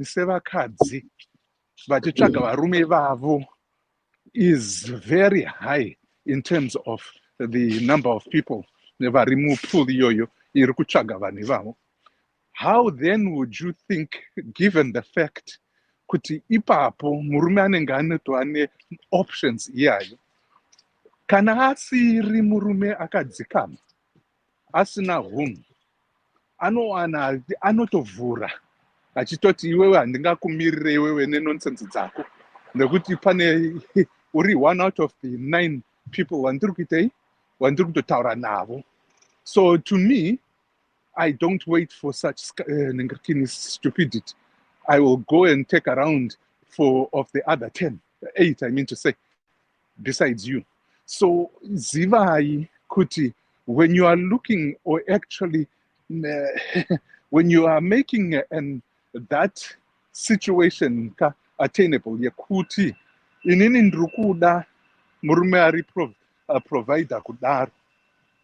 And the guy just know the consequences and the repercussions of that. Because at the end of the day, munenge muchizvikokera chi nyaya iyoyo muchiziva musingazivi. So mukoma gwangu sezvandanga ndapedzisira ndichitaura ndizvekuti 2 years ago vakati it's actually better kuti uroorwe kana kuti uwanikwa nemurume ane chishuvivo chekushanda asiri kuwana mazimari yayo but ane that drive handiti asi asingakupe zvose zviri pasi penyika. That person is much better for you as a woman than to have someone murume achazouya nezvose imba hombe chimotikari riri kupiwa nezvose zvakadaro. It's much better kuti uwewo nemurume anowana asiri mupfumi than mupfumi. I agree with you. I agree with you, Dr. Love. Asi pandinoramba ndepekuti murume iyeye watachitenderana kuti aiwa ari kuedza ane drive obva auya oswoti hanzi I'm a man, I need respect, I want a submissive wife. Newewo uchinzwisisa kuti aiwa kaka hazvisisiri zvelevel yako izvozvo izvo zvazvemaprovider izvozvo ndo zvinoitwa nemaprovider izvozvo. Dr. Love, I would say that your advice, I'll give it to my 21-year-old daughter, not me at my age. Still looking for a man that can work. I need a man with health insurance, with a life policy, that's structured. At 48, that's what I'm looking for. Not a good one. No. Wait, yakamira say. Bank account yakamira say.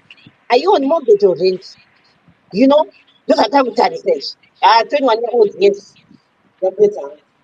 Yeah, but that's where I'm saying kuti demography yevanhu vanoteerera pano netsamba dzamunoona handiti vanhu vari below our age by far.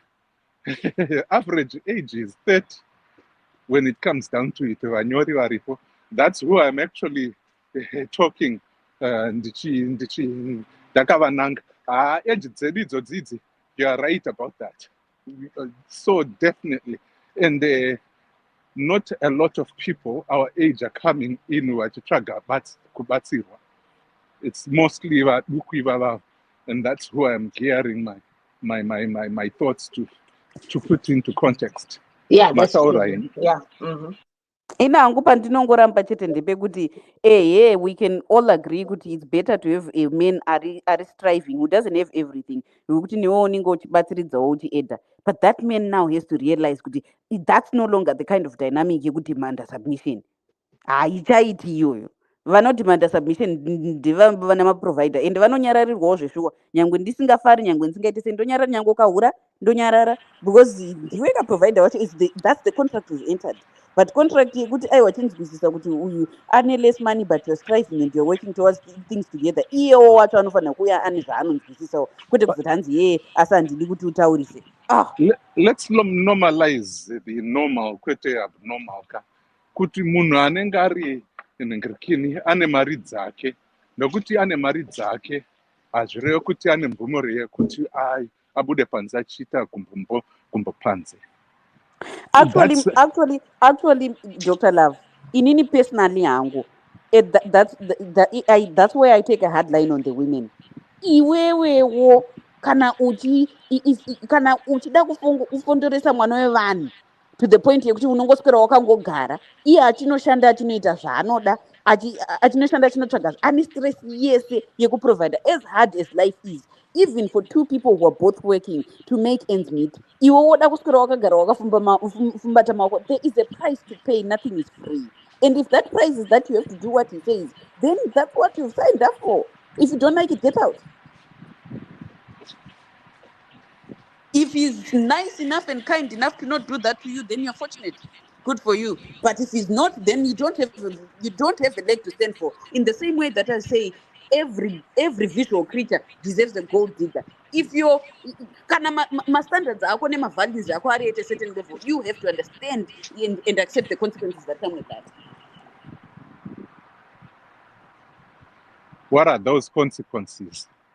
The consequences, the point is, there's always going to be somebody who's going to pay your bills and you're going to have to answer to them. If it's the men you're married to, you're going to have to answer to them. If it's the boss you work for, you're going to have to answer to them. It's the matter of who you've chosen to. to answer to. Saka iwe kana wazvitsvagira provider yako kuti uswere wakagara kumba uchinhingirina uchishainisa mafloors uchiflafa makushen uchienda kumaschool run. That man can say whatever the heck he wants.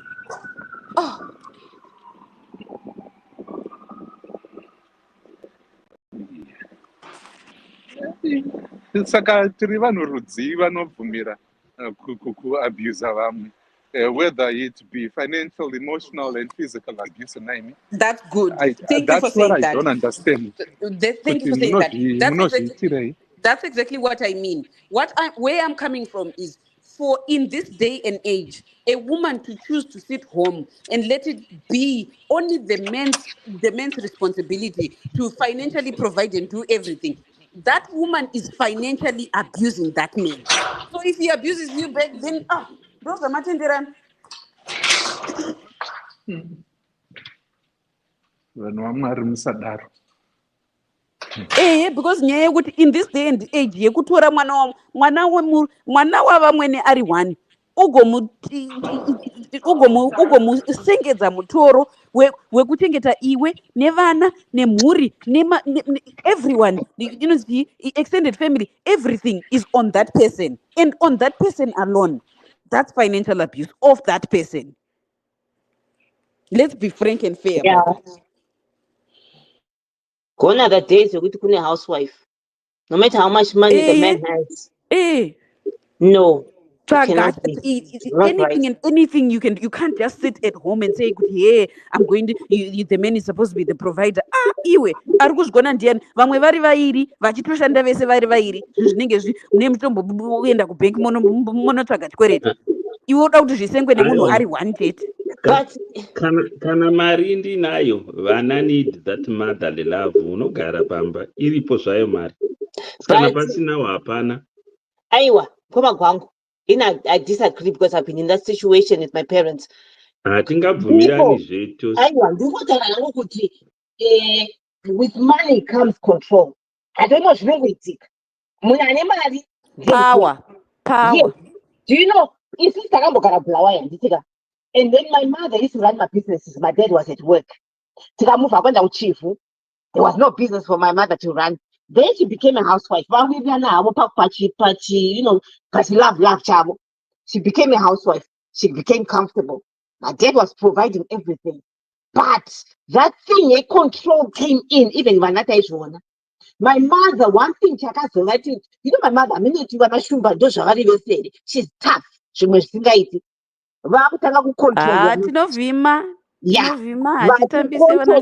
The day my dad did it twice. First time, vakabotorerwa mota mai angu kuti haungofambi because imota yangu, you know. My mother kept that word. Pazakatika the second time, my mother says, keep your car. Within 2 weeks, some chifumia in a very good job, a high position. My dad started feeling jealous, man. And then first salary was another. She still has that mentality. I don't go fix someone. She went and bought me motor so marane. And my dad's car. That money, so my mother started,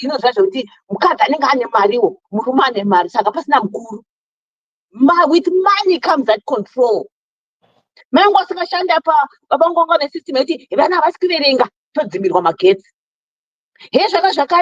know, get Rakukiwana 6, with money or woman, they come that control. This another than last week, even my cards, even marry, it's just automatic. I mean, it's no way to get shake. Or one marry what one that control. Aiwa, ine yawanikwa namabenzi. Mari yacho ine yawanikwa namabenzi. Pana vamwe ndongada tichitaurira mufana uyu panapa kuti kana mazuva nemari yacho musamhorosa vanhu vezvikuti. It's a problem in our society. Musociety yechitema we think kuti kana ndaane mari ndokodzera ngutaura zvandinoda pasina unonditi musati yechitema vana Trump vanozviita vani varungu. But hazisi zvekuti wasvika sei kumusoro here, because pane imwe kuti wasvika kumusoro ka neshungu of how people are treating you uda kusvika kumusoro. Paunozosvika kumusoro ikokoka tinginongo nechigumbu choti no vanhu ava ndichavadi utongokodza obva kuti uri kudani unopafambisa sei pakadaro.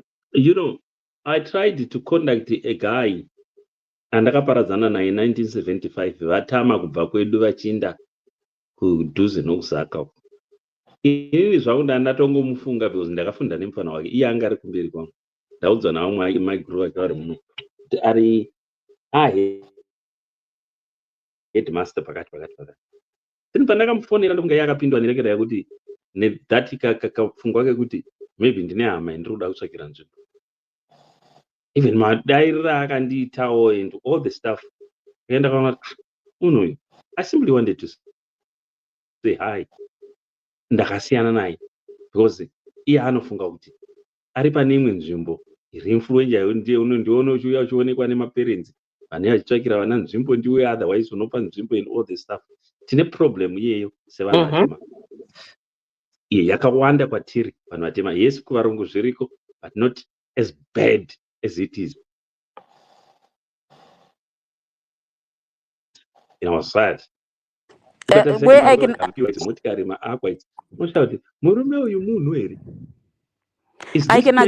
you. I can agree with you mukoma kwangu kuti pavanhu vatema zviri worse because pavanhu vatema usually when we have money it's new money and new money inovava vanhu. And new money ndo dzema-COS new money idzodzo. As that's a common concept. It doesn't matter kuti muri ku-UK muri ku-America vanhu vanengori nemari nyowana. Yeah, that's true. So zvinotorekera hamena kuti zvomboita sei fanika murekera imo musociety yedu yechitema. Tarisa kana vanhu vari kunetsa vanhu mapoliticians ende tarisa kwavakabva kwachona. Umwe akabva straight from the bush achisvika achigara kuborodhera ndokuita fanika kamwana karadzikwa pane majuru ende akuona ndiyo nyumani yacho kaiyoyo. Asi ukatarisa vamwe vanhu vokuti akakura maybe achiwana zvese and all the stuff umwe hautombofungi kuti munhu ane mari ukatota unotozoshama kuti izvo nawo mana. Ndachiona rimwe drama roku West Africa muchinda akasvika then mwana achishanda just ordinary accountant then mwana wachona director wecompany yachona they fall for that for the guy. Asonzi yake zvikanzo are you made unodanana nouyu munhu just a general accountant unopenga here because azvanzi yachona yanga ichishandawo ipapo secompany yababa. It's only pa vakazozvirealize vakavhunza kuti baba wako anoitei baba vangu ndimakanika. Zvikazvacho ungadanana nomwana wamakanika iwe unopenga here. Then baba vacho pavakazosvika vachida contract imwe yaipa company yacho mari. Baba vacho vakasvika zvikanzi iwe what are you doing here? Vachibvunza that new accountant. Ndiri pano ndopanda kusenza. Uya wakubvunza zvika ndiani kwako zvika ndiye mwana wangu. Hanzi really? Oh. Saka iwewe zvosho unokodzera kuita rekera.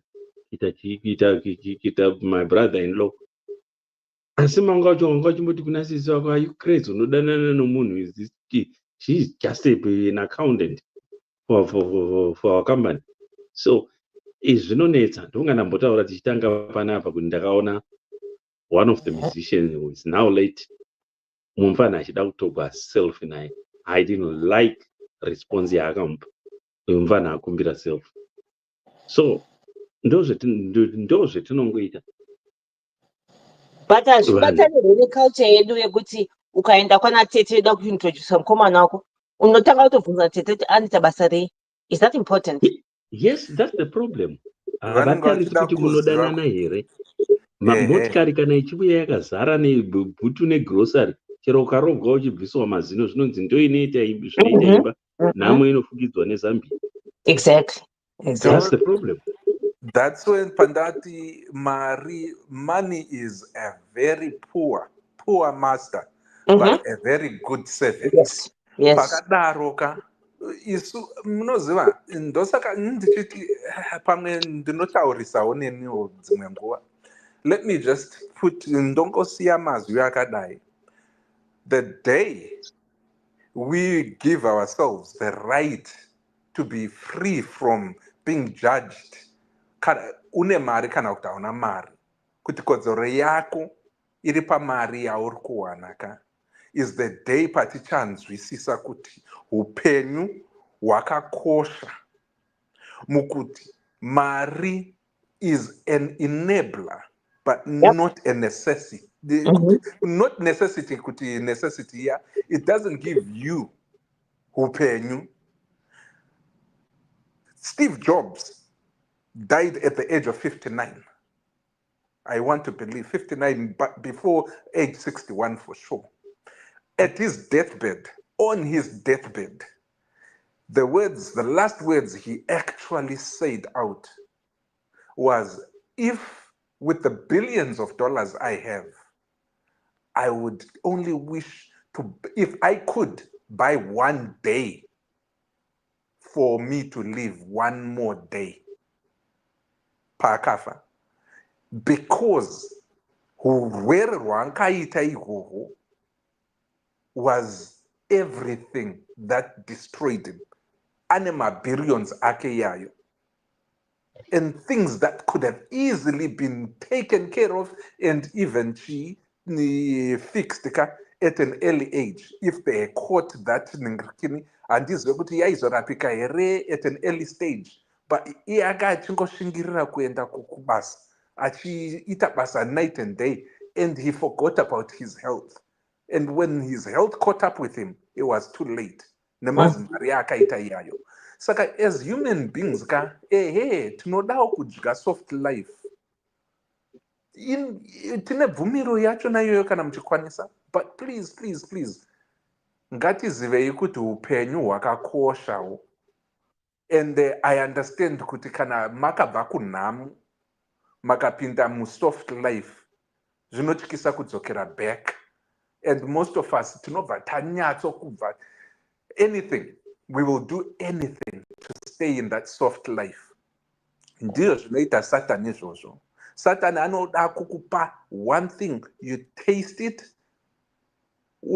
ingoitesta iyoyo ukazvisa mumusoro mako kuti handichadi kudzokera back, you will do anything. Corruptness kuZimbabwe, corrupt iyoyo, corruption iri kubva mukuti vanhu vakutsvagawo mazi $500 $300 per day vachimisa motikari mapurisa aya, vava nesoft life kuti vadzokere back to that $10 a month yesalary yavo ka havachakwanise, and they are going to do anything to get that $300 a day going forward, including corruption.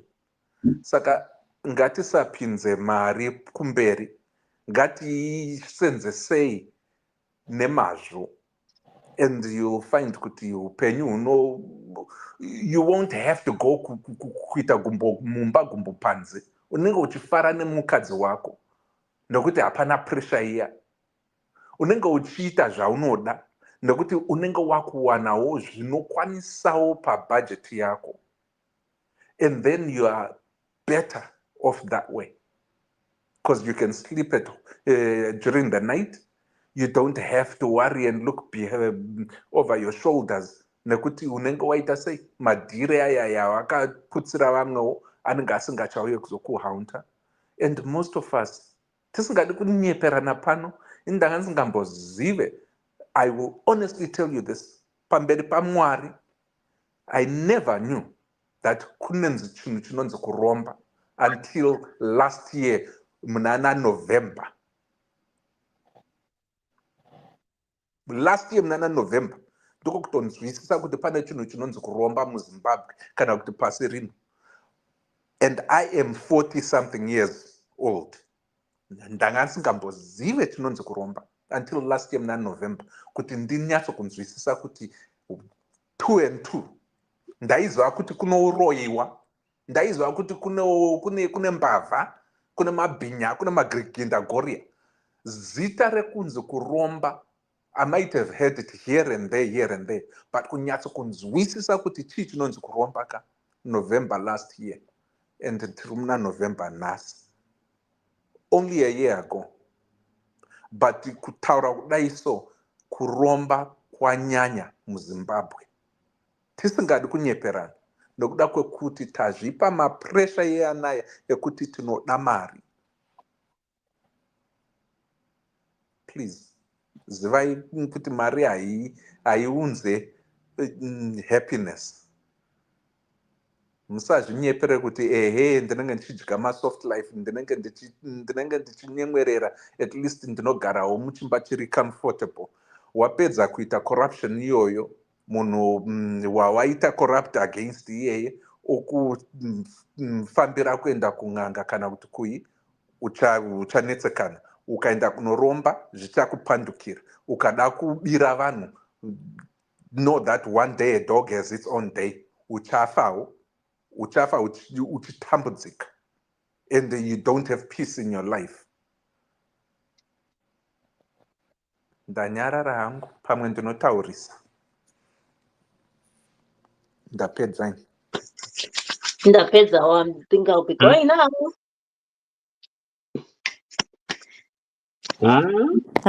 Kuvhara yenyu, I think the best way kuti vanhu vasanetsane murelationships nenyaya yemari, tisange tiri kunyangirana nekunetserana mari ka, vanhu vakango at least if people try to have some of their own, then they can approach each other from a level of equality.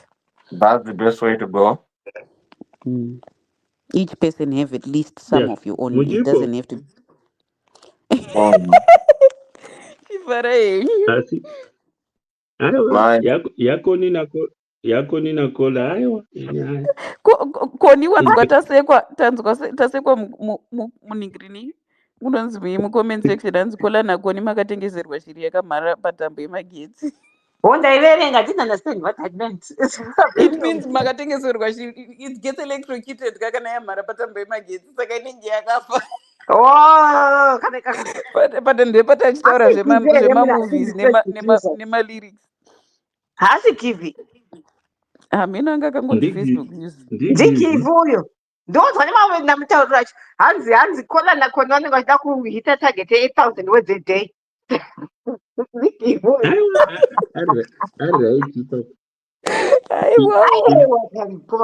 Imagine une achimuisa kamwana kanochema. Unoita stress ukafa.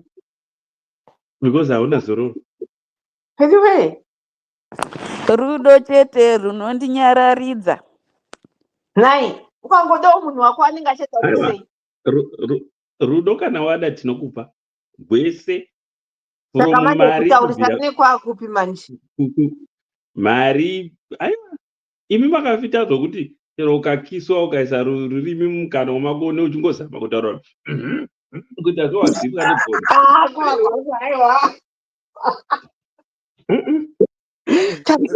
negoni. Do we talk that much? Inandizvonini? Sure. Kuzoti kutaurisa chero ukapuwa bhazuka yacho uchingoguma.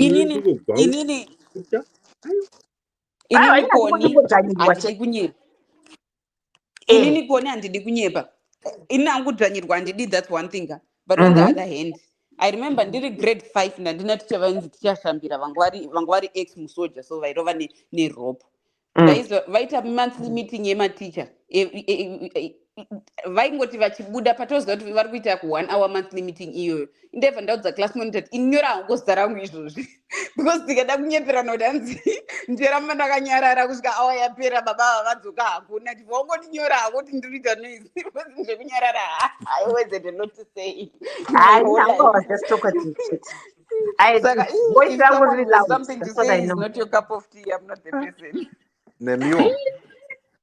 Ma lyrical songs nini mazwa ndichiri mfana kutotaura kudai so ndaitoti kana nda approacha umwe musikana ndinongoti shamwari ka PM Doni yaya inenge ichibuda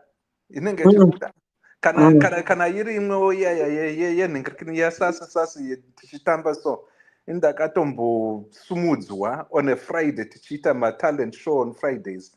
Ndaiva ndichiita breakdance ndichiimba Candy Girl. grade 6-7 red ku Greenfield 1980 something ikoko munondiziva nandasi vanenge vachiti uchiri kugona here kutamba breakdance yako ndakati hai inini ndinototyora makumbo angu aya ndichitamba breakdance. Oh yes. But no, malyrics emazuva yayo haachina kufanana neyamazuva no. But they were Ah, toxic. They were toxic. If you really look at a lot of those things where those people were saying, that shit was toxic as hell. Those are continuing confusion. You could you walk okay to say, ndaitopika mabhebhi nayo yayo ndaitongoti 1-2 apo unongonzwa munhu achiti shamwari ndizvo here. But Kola, at that time we would know what love is. Yeah. Because you could tell what you what did he call that we could tell what love is. These days, but the kind of love those people were talking about, we used to feel it through that music. No, Connie, that's where they messed us up. That's where they messed us up. Connie, Anzi, where do I go? What do I do if I can't live without your love? Iwe, kana anonzani ndiani Whitney Houston. I can't live if living is without you. That's toxic. But you'll be treated right. No, but those are the provider. We can't live if living is without us. Without them.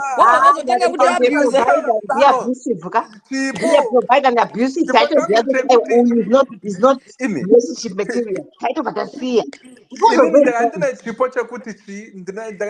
chekutranslata chekuti kana zvadai soka inzwai a song by for instance new edition Candy Girl kana kuti Popcorn Love, those lyrics chipo chandaiva ndinacho nchokuti ndaiva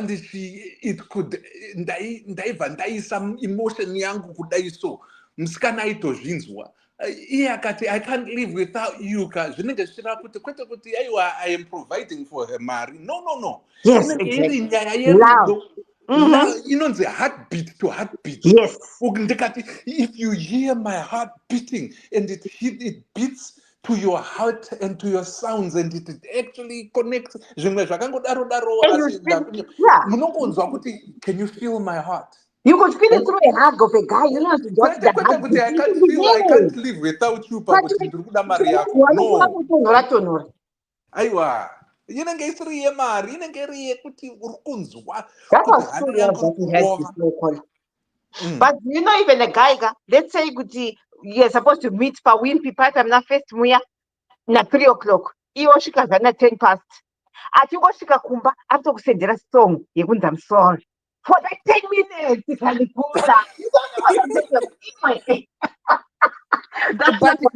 but Connie, ukafunga kuti song hiyo it's hard for me to say I'm sorry.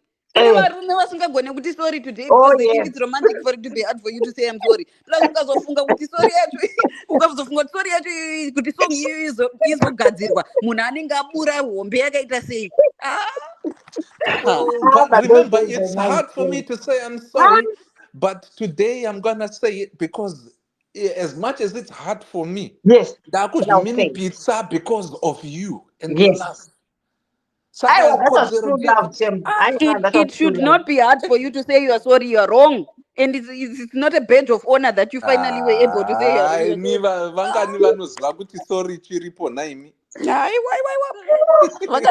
They toxified us. Those people toxified us. I'm suing them.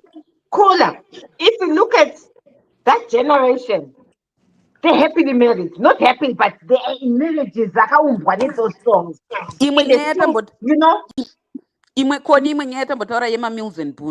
Do you realize how much forced sex is usually the initial encounter? Meals and boon. Anenge achimanikidzwa. Anenge kalevo kekumanikidzwa so kaitwa.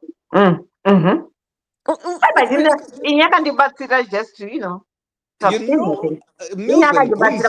because I used to get that satisfaction just from reading a book.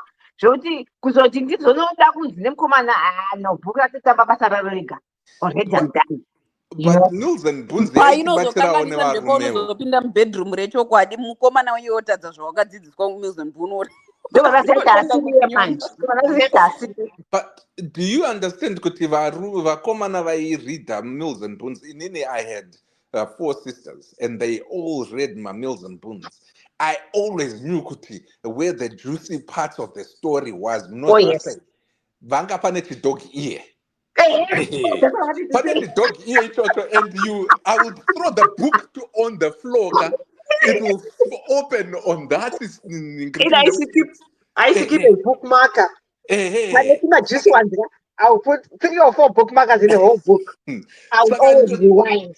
I would read that ndonzwisisa ukuthi vakadzi vanonge vachifarira chii nechii. Imi. Guys, those were the good old days. What happened to those books? Achiriko. amwe mabhuku akatikanganisa mapeiseta namwe mapeiseta ainyorwa kunigeria verenga. It was a whole series. It was like a publishing house. Angari the African version of Mills and Boon. Indaikurumidza sakakuvereka saka ndakapedzera apera maMills and Boon mulibrary. Apa angari mulibrary yekuchikoro. Like what the hell? Yes. Ini baba vangu aindibhowa manje kuti ndinoda kuverenga Mills and Boon. Holiday vanonditengera zvimana ainzanani kochibhuku chakatakavenga ichi. It says this book, I hate it so much. I'll think about it. Charles Dickens. Exactly, those books. There's one popular one. Yeah, Charles Dickens. Great Expectations. Famous Five. Pane rainzi Famous Five randa ndakavenga neBabysitter's Club. Jane Eyre unotaura here ikoni. Pana Jane Eyre nyaya yana. Is it Oliver Twist? No, I think so. I was part of it, Oliver Twist, but ndakasemaverenga grade 7. Ndiri grade 4, 5 ikoko kwaindifundisa zvimabhuku zvaCharles Dickens. Indiri musikana. Apa ndoda Mills and Boons. Thou art felt me along the wrath of my heartest breaketh, in the midst of the neareth. Ndakati chiko futi neareth futi. I'm looking for it mu dictionary. Hapana that old English. So I got so confused. Named Charles Dickens, Shakespeare, but I loved them to be right. Yeah. I've got collection yawa and Charles Dickens, Shakespeare in large volumes. Famous Five. I'm actually reading. They've got 29 books. Yes. Famous Five, and I love those books. And I can't even stand them because I used to read. So once they got 2 chapters, what did you read about? Woman, it didn't scan. That's how I became a tomboy. My dad used to force me to do things. So come on. Which go romancing, you're doing all this. What's called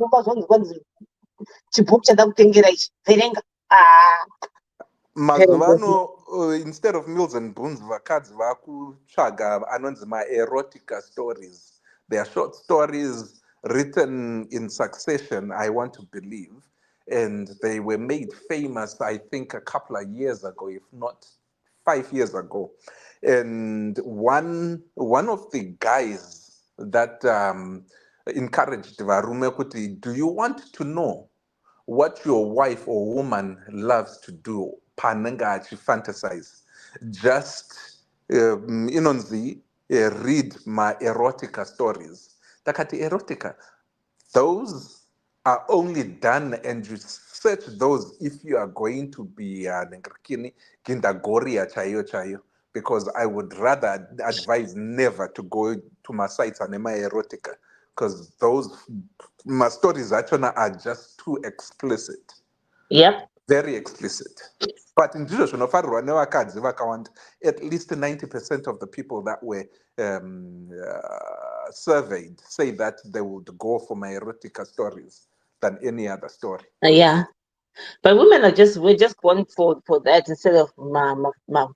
You know, I don't think do see fiction and stuff. Science, chakuti, no, that's not for me. Even documentaries, I don't have time for that.